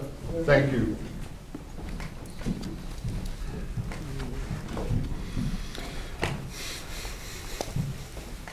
Okay. Hey, do you have a copy of Joe's letter? Is there a new letter? If you need a slide. No, Joe, it's you the can one just- 18. Okay, we'll do. They already responded All to right, us. appreciate it. The simplest thing is, if I go here, I can just go to the grid. January 19th. Okay. So they just want to know. Yeah, thanks. They already responded. Okay. For the record, Joseph Canis, licensed professional engineer in state of Connecticut, principal engineer with Tie and Bond, retained by the commission to review the floodplain, stormwater, and erosion control aspects of the application.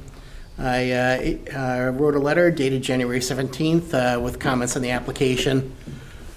So I won't go through all the comments one by one, but basically my floodplain comments, and from what I've seen in the presentation, the application materials, and I did get a copy of Land Tech's response to my comments, I don't see anything here that's not resolvable.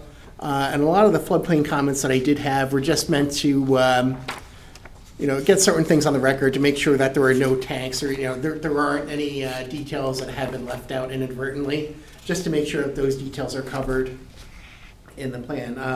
One thing I will say about the transformer, one of my concerns is, just based on some of my own project experience, is you know, I had to do one in Southington where I had to have I had to put it up on a platform, and they had a 5-foot clearance on that platform around the transformer. So that footprint of that structure got fairly big, and you want to make sure that you're far enough away from the building. So my recommendation, just, you know, make sure that you're good with Eversource now, get the requirements up front. That way you're not having to, you know, get a site plan modification later. That'd be my recommendation, to make sure that you have those setback distances. Is the transformer, do they change in size? Like, I mean, like a big one for a bigger building and a small one for a smaller building? It depends on the number of phases. You know, typically most of them are, you know, fit on a 70-inch by 70-inch square pad. That's the typical size, which I assume is the case here. Okay. Yeah, the main thing is the clearance is, you know, on whatever, because they have to be able to open the doors in front of the transformer to access it, right? And if it's, you know, 4 or 5 feet up in the air, that's going to be difficult. So just one thing to be cognizant about is are those setback distances. Is that also the same thing for the generator in the back? The generator. Or is that less than the transformer? Yeah, well, the generator. Because they're both about the same size, and they both have to be up about the same 5 feet. Right. You know, that could very well be, but the generator isn't subject to Eversource requirements, right? Gotcha. The Eversource has some specific service requirements. For the generator, I think it would probably make sense, you know, because there are doors on those things, but it depends on the generator that's selected. So it's really more the transformer. Right, but, you know, that's towards the back of the building, there's a little bit more room to play with. Yeah. You know, in the front, you know, it's front and center, so you really want to, you know, the applicant has certainly spent a lot of effort on, you know, really putting a lot of thought into the landscaping in front of the building, right? Yeah, You just want to make sure that, Yeah, whatever that sits You on. want to is see this fit big in giant with it. thing Yeah. right in that part. Right? Exactly.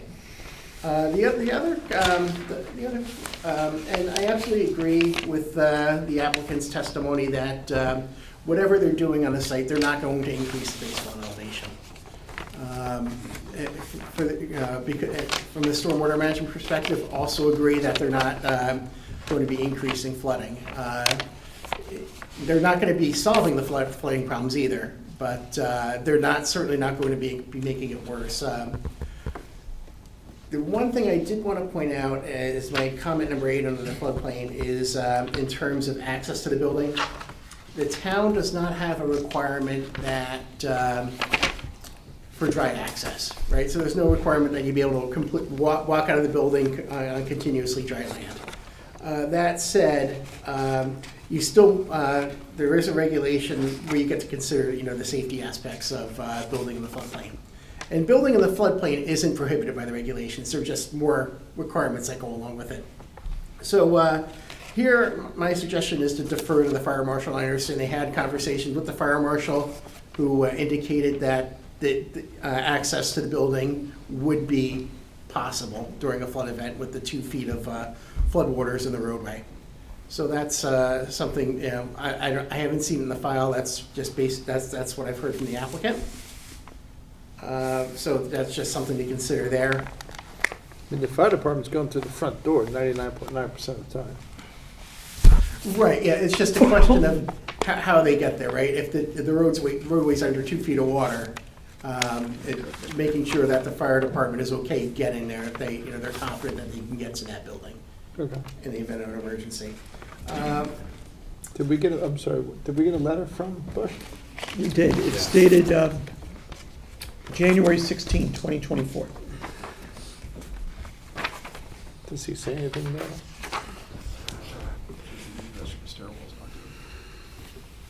Okay, keep going. Sure. Okay, sure. And then I, also in the floodplain comments on number 9, what I was looking for is a flood contingency plan, some detailed measures about who implements the plan, where the cars go, how are the residents notified. Some more detail on that I think would be helpful, just to back up that safety regulation. And I think that's, you know, certainly achievable. And then I had comments on stormwater management. And again, they're certainly on the right track. I just asked for a couple details, some minor clarifications on things. I think, you know, they're certainly on the right track there. And then I had some utility comments related to what's the fuel source for the generator? How does that generator get serviced, with it being accessed all the way in the back? You said natural gas earlier. Right.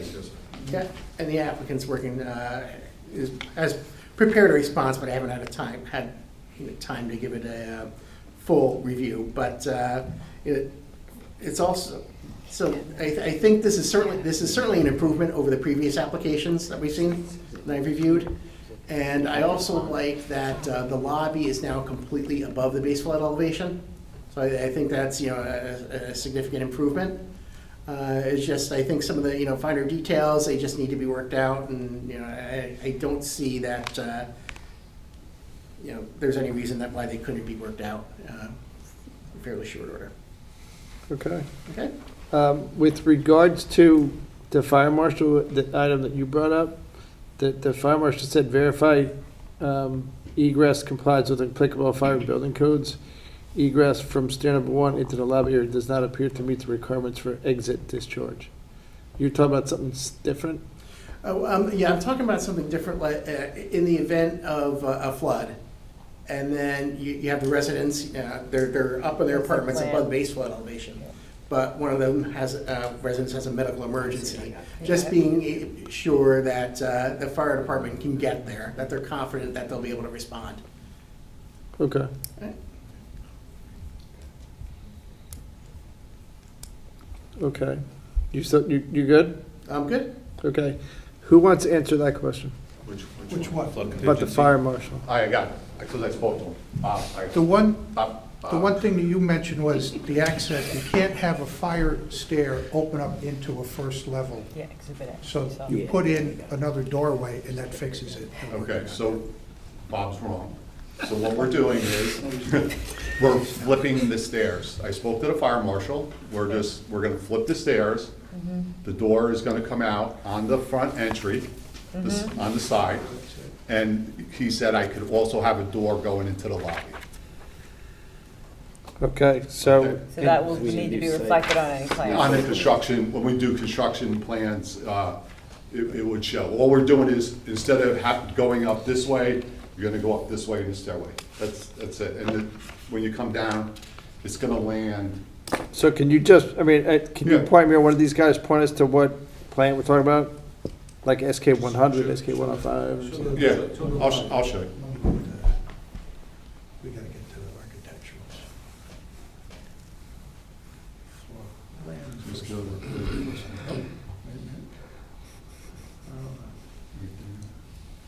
Try Right SK there. 100. Right there. Okay, so see the door here? Yeah, that's a little door I come That up. goes into the lobby. Yep. So there'll be a door here instead. These stairs just get reversed. There'll be an exit, so the stairs are everything's staying the same. The stairway is just getting flipped inside the So building. you're gonna go up this direction? We're gonna go up this way. Got it. So you walk Instead in of and you going walk straight up on up? that way. Okay. And we'll still have access to the lobby, and then we'll also have a door right here. So it's more intuitive to the majority of people that are entering from the lobby as opposed to the one-off that enters from the side? Correct. Makes sense. Okay. So the fire department's gonna come Yeah, bash yeah, it I to the spoke front I door. spoke to the fire marshal, and he said that's not a Pull problem. a U-turn. Let's make sure the architect knows. I'm gonna put this thing to bed for you guys. We have multiple solutions for this. The issue the fire marshal raised is basically, the issue is just the elevator area. So if we enclose the elevator area. Time out. Stop. We're done. We're done with it. We're fine. It's done. We don't need no more explanations on it. Right, so we're going up in the front, I call it the front door, and going into that little stairwell. Yeah, Yep. and the side of the entry, Yep, we'll put a door in here, yep, okay? Yep. And then also, there'll be a door going into the lobby. okay. So there'll be two doors. Got it.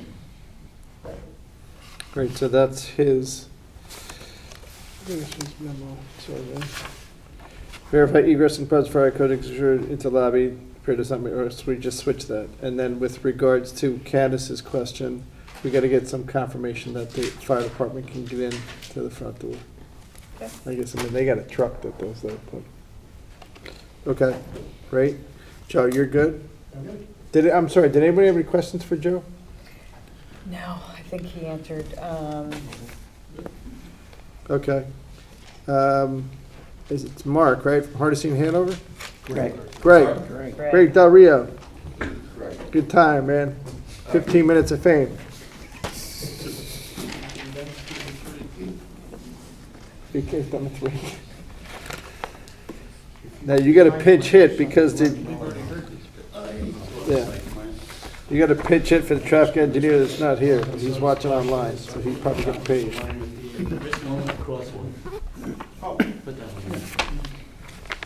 Andrew's wearing a lot of hats tonight, he can do it. He drives a car. He can play traffic cop.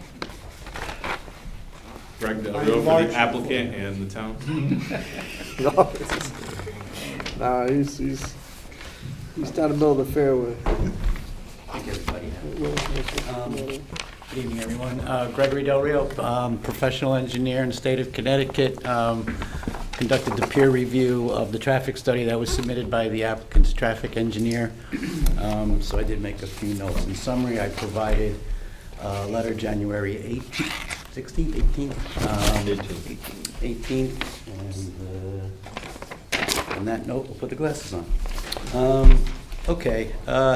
So there was, in this application, there was a slight reduction in the number of units. There's now 18 units.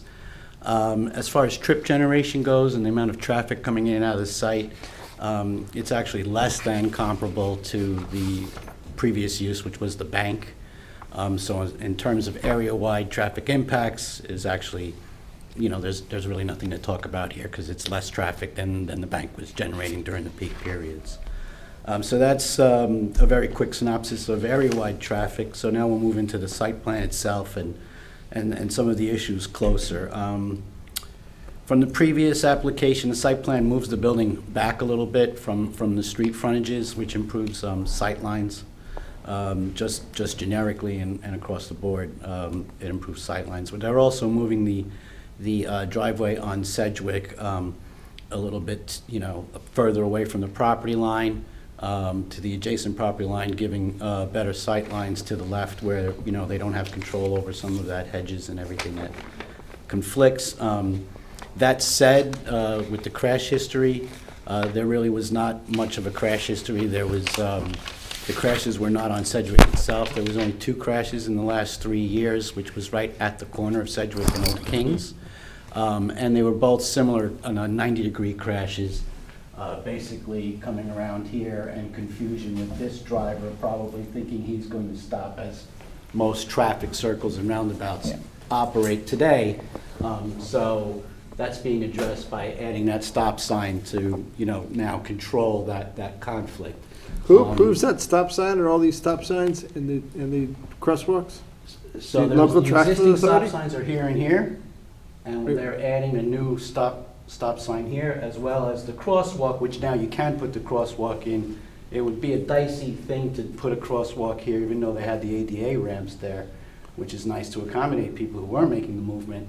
But by putting the crosswalk with the stop sign, now you have a fully controlled for both the pedestrians as well as controlling the expectations of once, you know, this is a little bit of a long move. So, you know, now you control the expectations when they're here stopped. To Amy's point, all the sight lines are pretty decent. You can see now that they've moved up the crosswalk and the stop sign in this picture that you're really not impacted by some of that landscaping that's here. Sight lines are also, not that it's not important, but you know, in traffic calming, we like to say you like to make eye contact at a stop-controlled intersection, so you go, I go, who's going, right? You can kind of have that sort of nonverbal communication as the drivers go.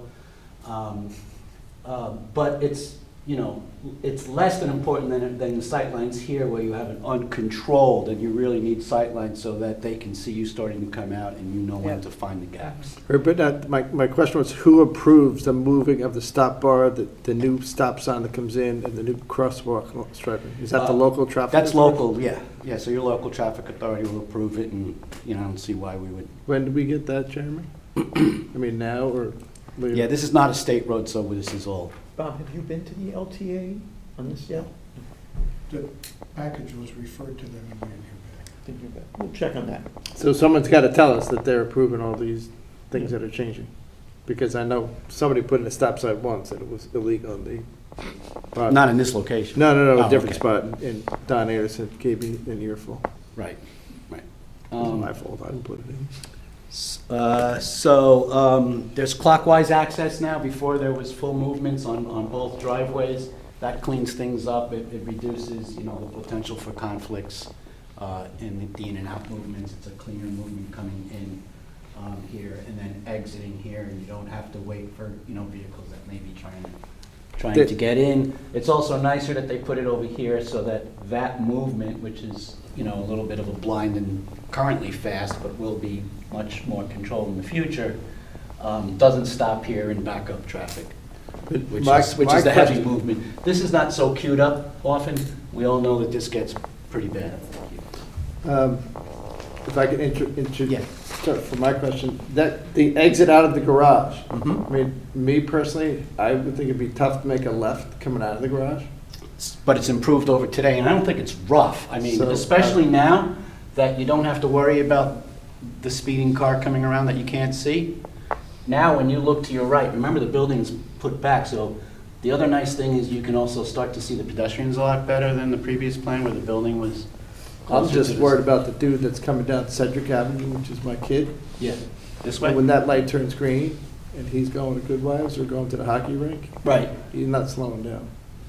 Yeah, sure you are. It's a stop sign right here. I mean, Yeah, that's but 100, not even 100 feet away. So you're slamming on the brakes if you're going pretty fast going into that movement. No, you're definitely, I'm not, again, with the existing exit, which was closer and had worse sight lines, 0 crashes.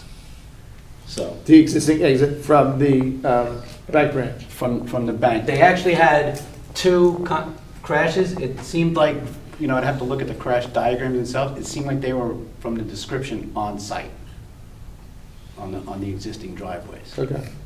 Because I just would have figured there would be no left turn out Yeah, of the they garage. actually, the applicant's traffic engineer went back to 3 years prior when the bank was open to look at what may have happened here. So. Right, but nobody went to the bank. And that's where they closed it. there was 2, and it was property damage only. Excuse me? I said nobody went to the bank, that's why they closed it. Oh, it's because you're in the flood zone. I just would have thought you would have put in no left turn at that spot. But Greg, one question. And then go around the circle? One question for you. The applicant or the traffic engineer proposes shoulders on either side of Sedgwick. How critical is that if people don't adhere to the local norms of not traveling in a shoulder and they go ahead and travel in a shoulder? Well, I think in addition to the building being pulled back, Yep. That becomes a little less important than it would have been in the prior In case. theory, somebody shouldn't be Where, using that as a lane, but Yeah. they may. Before, the car was almost all the way out to the street, into that shoulder where they would actually have the sight lines. You're supposed to have sight lines back from 14 feet. So now you've got it without even encroaching Got it. into Thank you. into the lane. Off street, now, that was an issue before, there was a concern about the trucks and the UPS and the deliveries and the moving vans and trucks. SU-30 can now be accommodated, so that also fits, your Amazon truck, your deliveries, FedEx, et cetera. As well as the most moving trucks for, a 1-bedroom unit. We're not talking super large trucks here.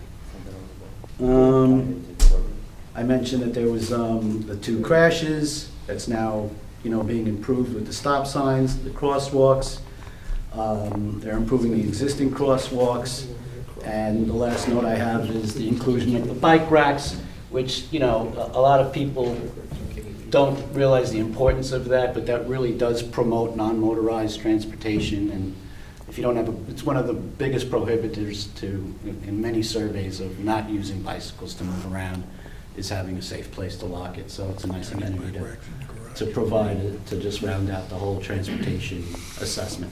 Is there a crosswalk from Goodwives going into, or the Goodwives going into the property where the stop bar is moved? Yeah. There is today. Do you like stamped asphalt for those, Um, like they do in Greenwich and Westport?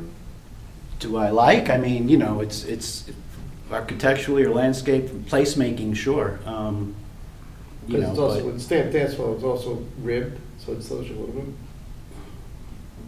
yeah. That could be a little bit of a drawback next to a residential. Sometimes we get complaints that the rumble.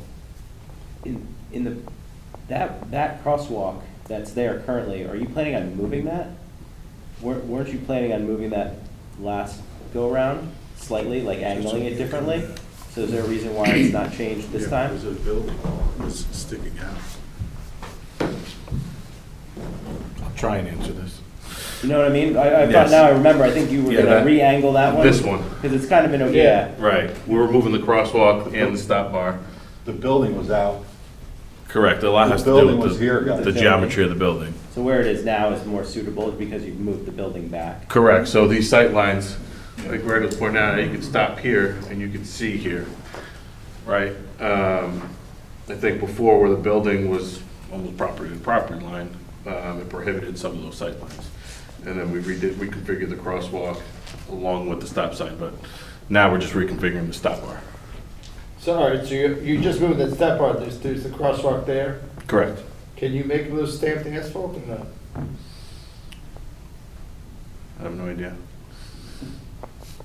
Because That's the one people are gonna use, right? Because they're gonna cross to go into Stop and Shop. I think if the local Pizza traffic place authority there. wants it, I mean, it's striped now, Right, yeah.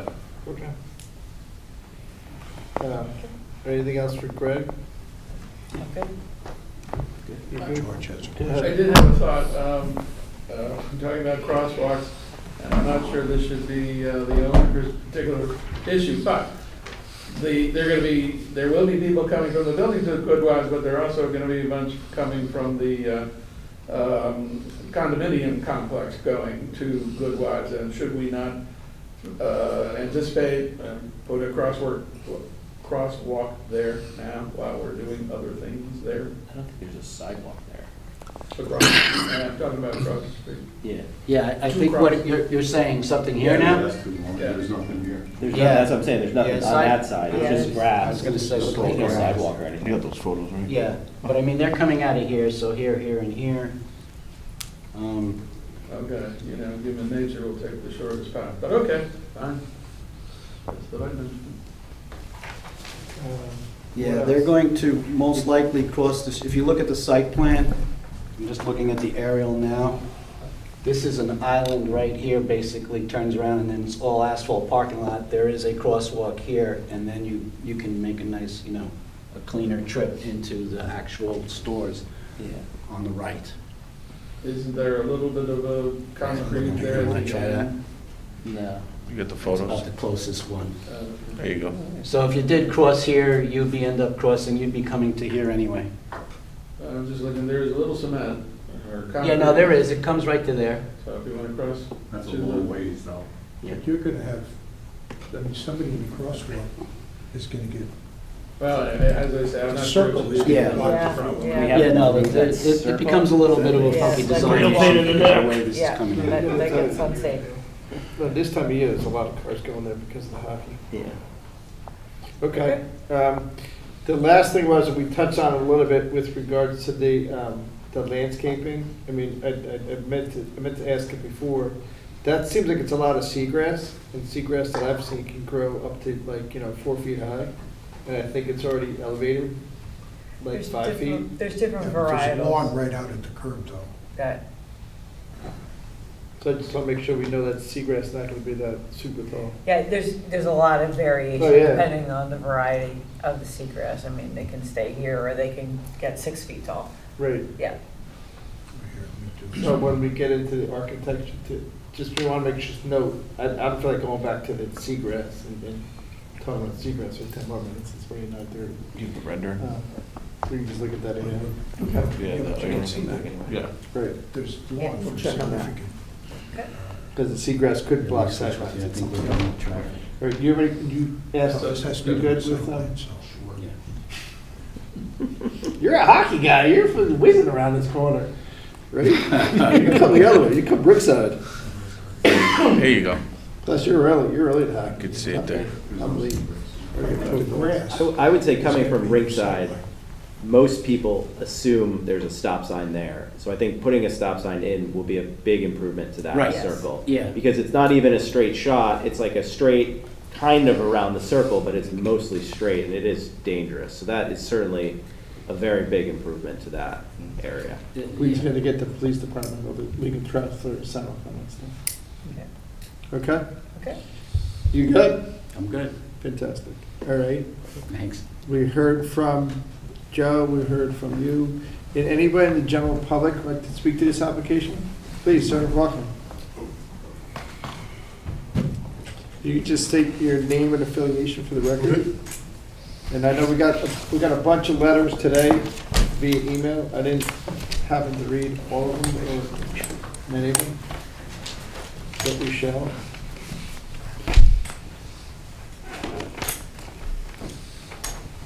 My name's Ed Bertucci, and I own a property at Sedgwick Village Lane. And I'm here not only on my behalf, but on behalf of the Sedgwick Village Lane Homeowners Association, of which there's 22 members.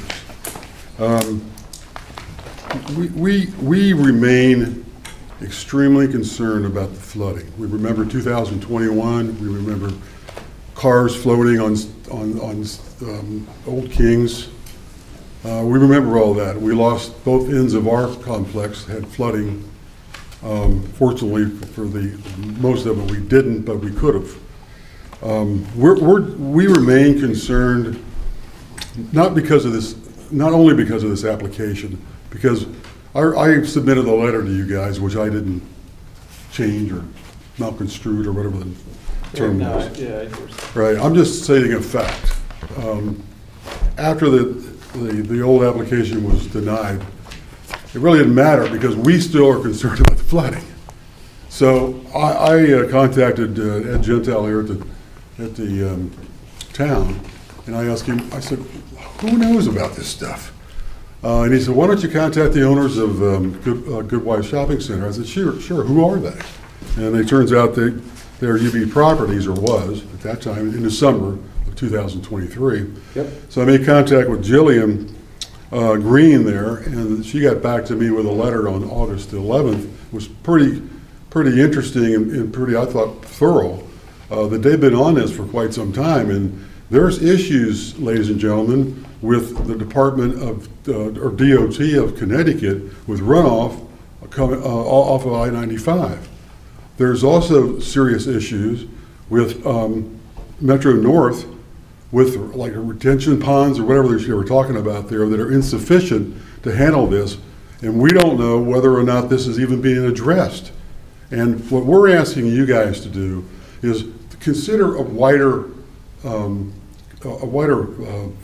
area of facts, not just 7 Sedgwick, but how this whole area, and I don't think it's been looked at for many, many years here, how this whole area is affected about the lack of maintenance by somebody, the state, the Metro North, the shopping center.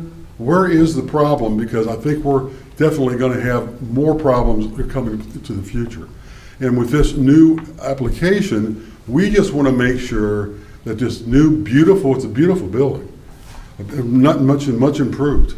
It is not going to cause us to have flooding in our homes. That's what we're concerned about.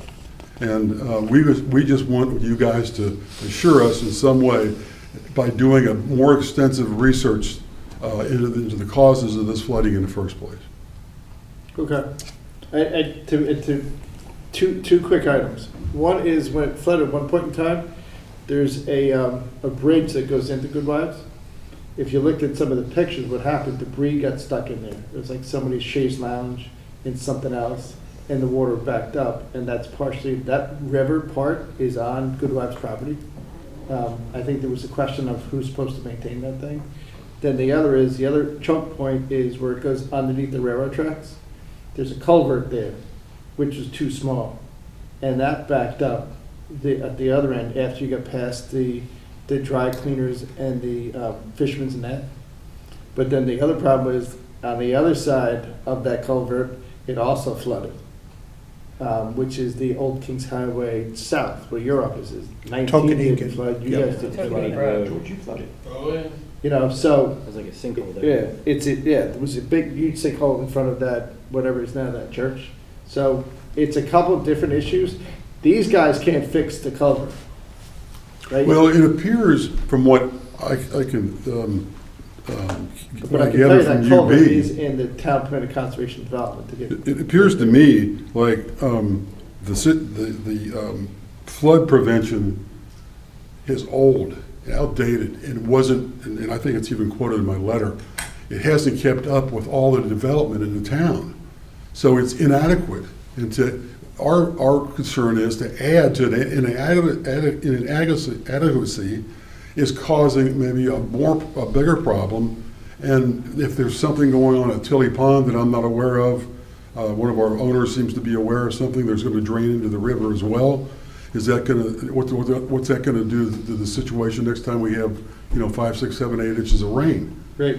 So that's our concern, ladies and gentlemen, and we just would like you to take a broad approach on this thing and make double and triple sure that, Sedgwick Village doesn't come underwater because it has anything to do with this application. Okay. And also the traffic situation, we're obviously concerned about that. I think it's an improvement, what they're talking about here, but it's just a bad intersection, especially with pedestrians, that's the worst part of it. Trying to cross, if you're trying to cross Sedgwick Village Lane to go to Goodwives, which many people do, and some of them really do that, there's no walkway on the other side, on the Goodwives side. So if you're gonna do something there, if you can add a walkway over there, some access, because everybody else goes around, and some of them just try to dodge traffic and go right across. Bob, can you pull up that one aerial again? Yeah. Because, he's a resident there, he knows what's going on. Because they're putting in a new stripe plan. Stay here. Uh-oh. Because my question's gonna be, is they're trying to get the people from Sedgwick Village to go from Sedgwick Village to 7 Sedgwick and then cross into Goodwives. And I'm just asking you, as a resident, do you think that's gonna happen? After this thing. You need 2 hands, Bob.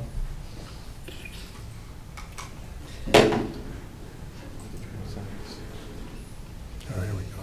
All right.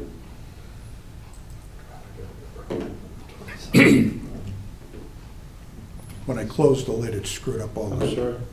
settings. Because these guys are putting in a couple stop signs and a brand new crosswalk, and maybe you're fixing up an existing crosswalk. Okay. This one. Yeah, that one, and then we'll lay on the other one. Do you need space for your notes here? So, Greg, Andy, can you show him where the crosswalk's gonna go and see if he's gonna use it? Sure. Is really one of my questions. So right now, there is a handicap ramp here Mhm. and one here. Mhm. We're gonna connect those with a crosswalk. And obviously, there's one that exists here. So you would cross here and then cross here again to get to the Goodwives. How about this? Here. Right. Yeah, I think that's what George brought up. That's a George question, right? I think what Greg mentioned here is this sidewalk ends here, right? So once you come here, it doesn't become pedestrian friendly. So once you make this movement, you're gonna need to make this movement again to stay on the sidewalk to go through the development. So that's similar to doing this. But to George's point, it's the path of least resistance, right? People probably just cross here and walk on the grass and go, right? They do, that's right. Right. Everybody just takes the path of least resistance. Right. People are like water sometimes when they're walking, and they just go wherever. But obviously, without a sidewalk here, that's not a safe place to cross also, right? Mid-block and not at a controlled intersection. But something here, again, I think it's just, you're gonna cross here again as well. Yeah, we could just get the police department to get them to stop at the stop sign. Here, right. Or any stop sign. Well, they're putting a Much stop sign improved. there, right? Right, yes. So this will turn into a Just full show where you're stop. putting your stop sign. This will be a full stop, Oh, well. full stop, full stop, It might Obviously- say SDOP, but I don't know about that.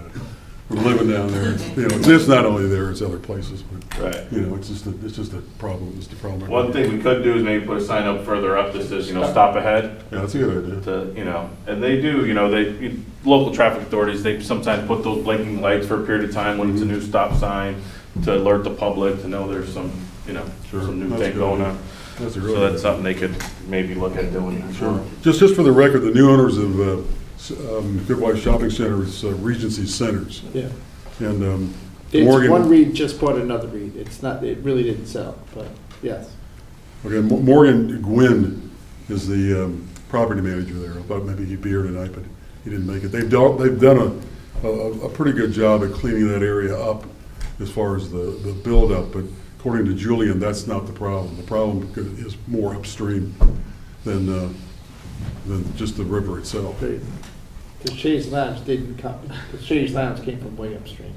Where it came from, who knows? Just a quick comment, if I may, sir. You may be aware that the Board of Selectmen is looking at several pockets around town of serious flooding problems.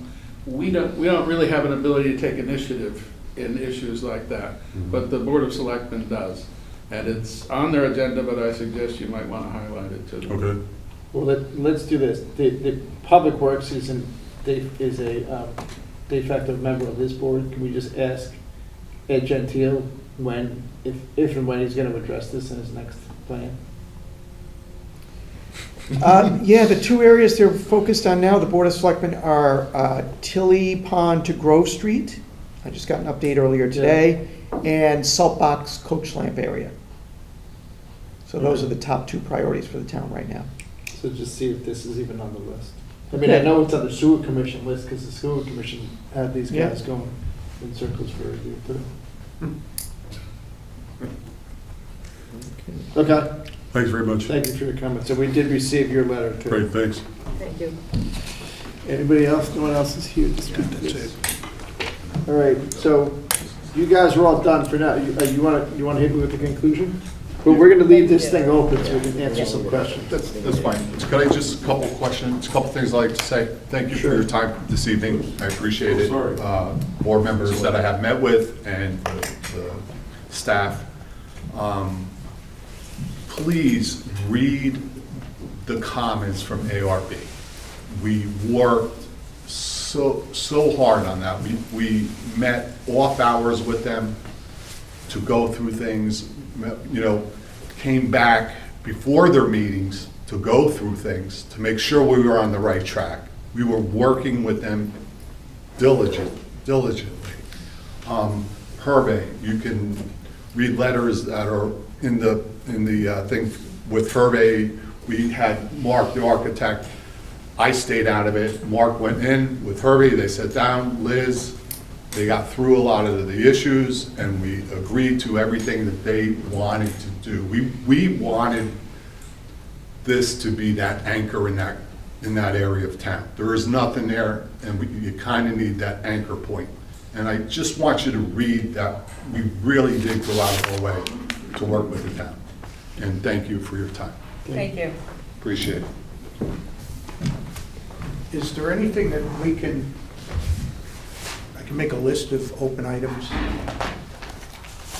I think one of I'll read my notes and then people can just chime in. We talked about sewer services, Sewer. working with sewer. Yeah, we submitted the sewer plan to them, and I talked to Darren today, and until Ed gets back, Yeah, so. he couldn't tell me what the next step is. LTA on whether they're okay with the various improvements. Yeah, they responded pretty quickly to the prior applications, I don't know. I don't know if anything in Joe's comments you need to address, even if it's as simple as we can address it as part of the zoning and building permit details. We can address it as part of the zoning and building permit, Yeah, whatever it is. We're gonna go back and forth. Right, like the obviously, elevator. as we always Either put a do. note on the plan that at rest it'll be on and up the floor or whatever. Yep. I know Mike had some questions. Maybe you can respond to Mike's concerns. Let me just- Useless. Fire marshal? Yeah, I think fire marshal, just the change to that door was talked about. And then Access. he had an access question. Joe Cass had an access question for the fire marshal. Yeah. I'll try to get it. I think they'll detail on the seagrass. I don't The Eversource. That's in the And it might be in application there. itself. I didn't put it in the Do you have the, slide. Eversource on the pad. Eversource on the pad, the exact dimensions of the public plazas front and back. We got 3,400, 1,500. Because you'll have to do. I got an easement, square right? footages. Do you have a plan showing the easement area? Or plaza area? Is there a plan showing that? Well, I don't have SK a map that actually calls it out as, but it's in the, So that gets. it's in there. I'll just, Make reference to whatever plan shows which one is the required or both plaza areas. And that gets deeded on the land, we record on the land records, right? yeah. Yes. Yeah. That's what, or one, like an applicant never did. There's no monumental staircase on this plan. There is no so monumental wouldn't have to staircase. worry about that. It's also not clear that the most recently revised plans are uploaded to the application. Can you make sure Andy's plans are, I'm pretty sure that these are, okay, we'll take a these are look. the most recent, but I'll We'll just double check on that. That's what I have in my notes. Any others from the commission? Just one last, on the rear plaza where the picnic tables are, is there public access to that? Yes. Want to pull up SK 100? Okay, that's fine, it's No, fine, I can get it. it's there, Yes, there it's the is. walk There's a going walkway. up from Sedgwick. Got it, Yeah. that's good. And the parking lot in 800. Anything else you're missing? No, sir. I wasn't missing this one. And we gotta have the question with regards to retail ground floor and all that stuff.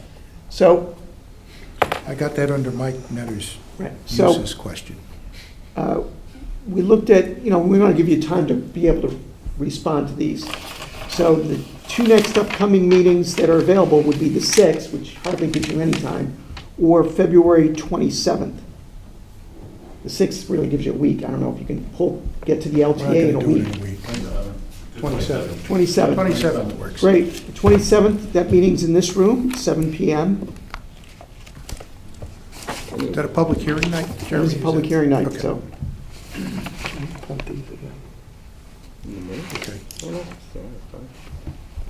Some of this is gonna be, we can do after a decision and. Yeah, and- some of it could be, as you said, some of Joe's comments, I think, can be addressed as part of the building permit. While I got you here, did Mr. Talamelli actually comment on this application, or? He did not, but Okay. we'll take a look at his, and maybe we can go Because through that together. you and I will. Because it's changed.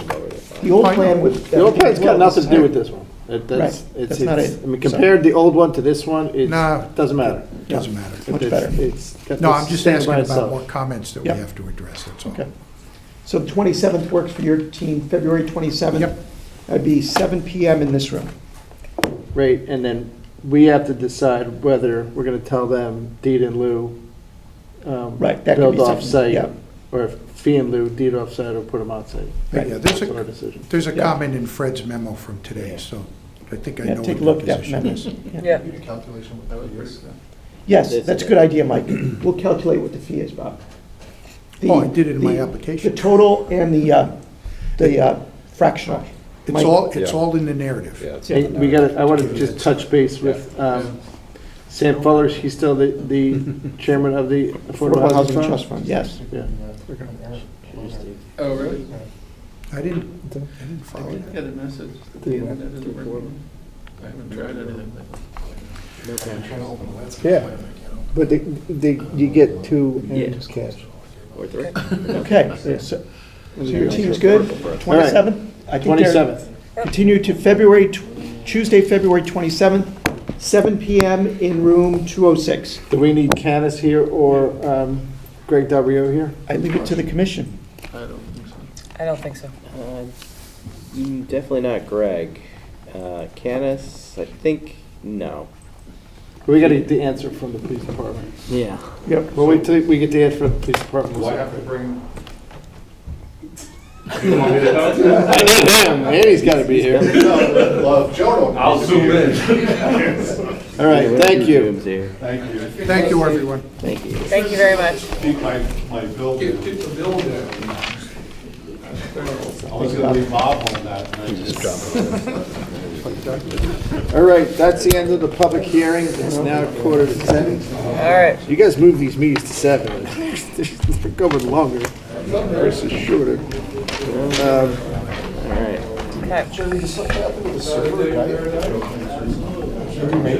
It did kind of die in the middle, like towards the end of that. You have to close out and then go back in. Yeah, of all the rooms in the building, it works best in this room, so if it's not working here, but other rooms, not as good. All right, so general meeting, deliberations, possible decisions regarding the following. First item up is special permit application number 334, PL-23. Hey, Andy.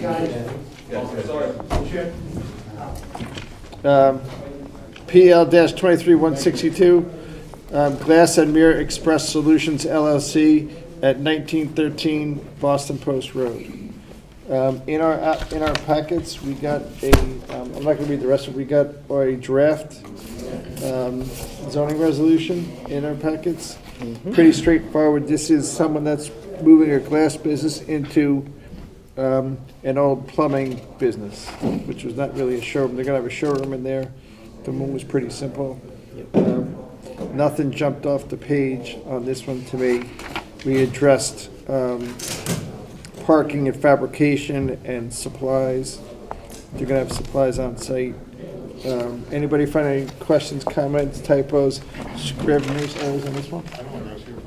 I'm good with You that. were last week. So you're allowed- These are all last you're week. allowed to abstain. No, it's a good for me. Good for me. Looking for a motion to approve as submitted. Amy makes the motion. George makes the second. All in favor? 4-0, 1 abstention. Okay. Next item up for bid. Land Filling Regrading Application number 241A is an Apple, PL-23-187, Michael and Tracey Riccardi at 158 Long Neck Point. This is the house where they're switching the grading and fill of the property because they're spinning the pool, right? Yep. They're moving the pool, they're spinning the pool. They moved the stormwater management system. It used to be split in front and back, but then it's all in one spot. In our packets, we got a draft resolution on that one, which is here. Andy said, well, you put that in front too? Yeah, you do. Questions, comments, typos, scrivener's errors on this one? Pretty straightforward. The house is already construction. It's already under construction. It's near completed. They're just moving some stuff around. Not changing the elevations. Thank you very much. No, No, he's recused on the other one. he's on the other, he's recused on This was, 244. yeah, this is Andy. Oh, yeah, 244 on that, right. Yes, thank you. Good? I'm good. Good? Good? I'm good. You were out on this one too. Looking for a motion to approve as submitted. That's fine. Amy makes a motion. Scratching his head, Adam makes a second. All in favor? 4. 0-1. You got it, bingo. Can't do the next one. I You guess the can, question is, could a 3-0 with 2 abstentions work? And I would say yes, it could. because If you you, wanted to do that one tonight, if not, we can push it to next week. What's the next one? Oh, you're being, but it's not a tie. Well, It's 3 to 3-0, nothing. 3-0-2. I guess, well, there's a quorum. There's a quorum. Yeah, okay. All right. Next one on the agenda is coastal site plan review number Yeah, okay. 376A as an Apple, PL-23-189, RRE Holdings LLC, 244 Long Neck Point. This one was, Rucci Law Group proposed this one or represented this one, so George was recused.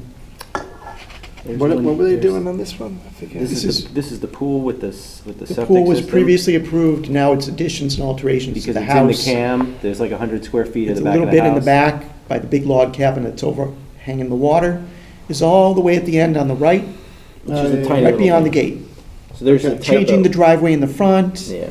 Additions tying into sewer. Right, he's doing a 500 square foot addition on a 14,000 square foot house that was in the CAM area. Yeah.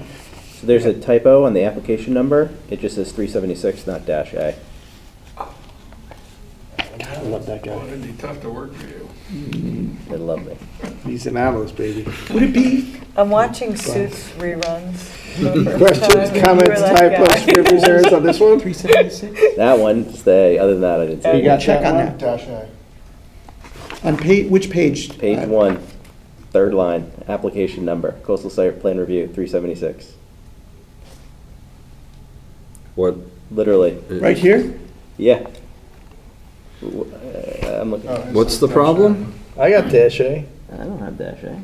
Planning and zoning commission. Did we send you an old You're version? old. I'm looking at the one attached to the email. That's Really? different. That's wrong anyway. That's Yeah. from years ago. Yeah, the one attached. Did we send you the wrong one? Yeah, it looks, maybe you sent this. Oh, wrong no. one. It's 2013. Yeah, there you go. Did we No, send date of all of you public the wrong hearing. one? No, I Look, it says hard yeah, copy guy. May.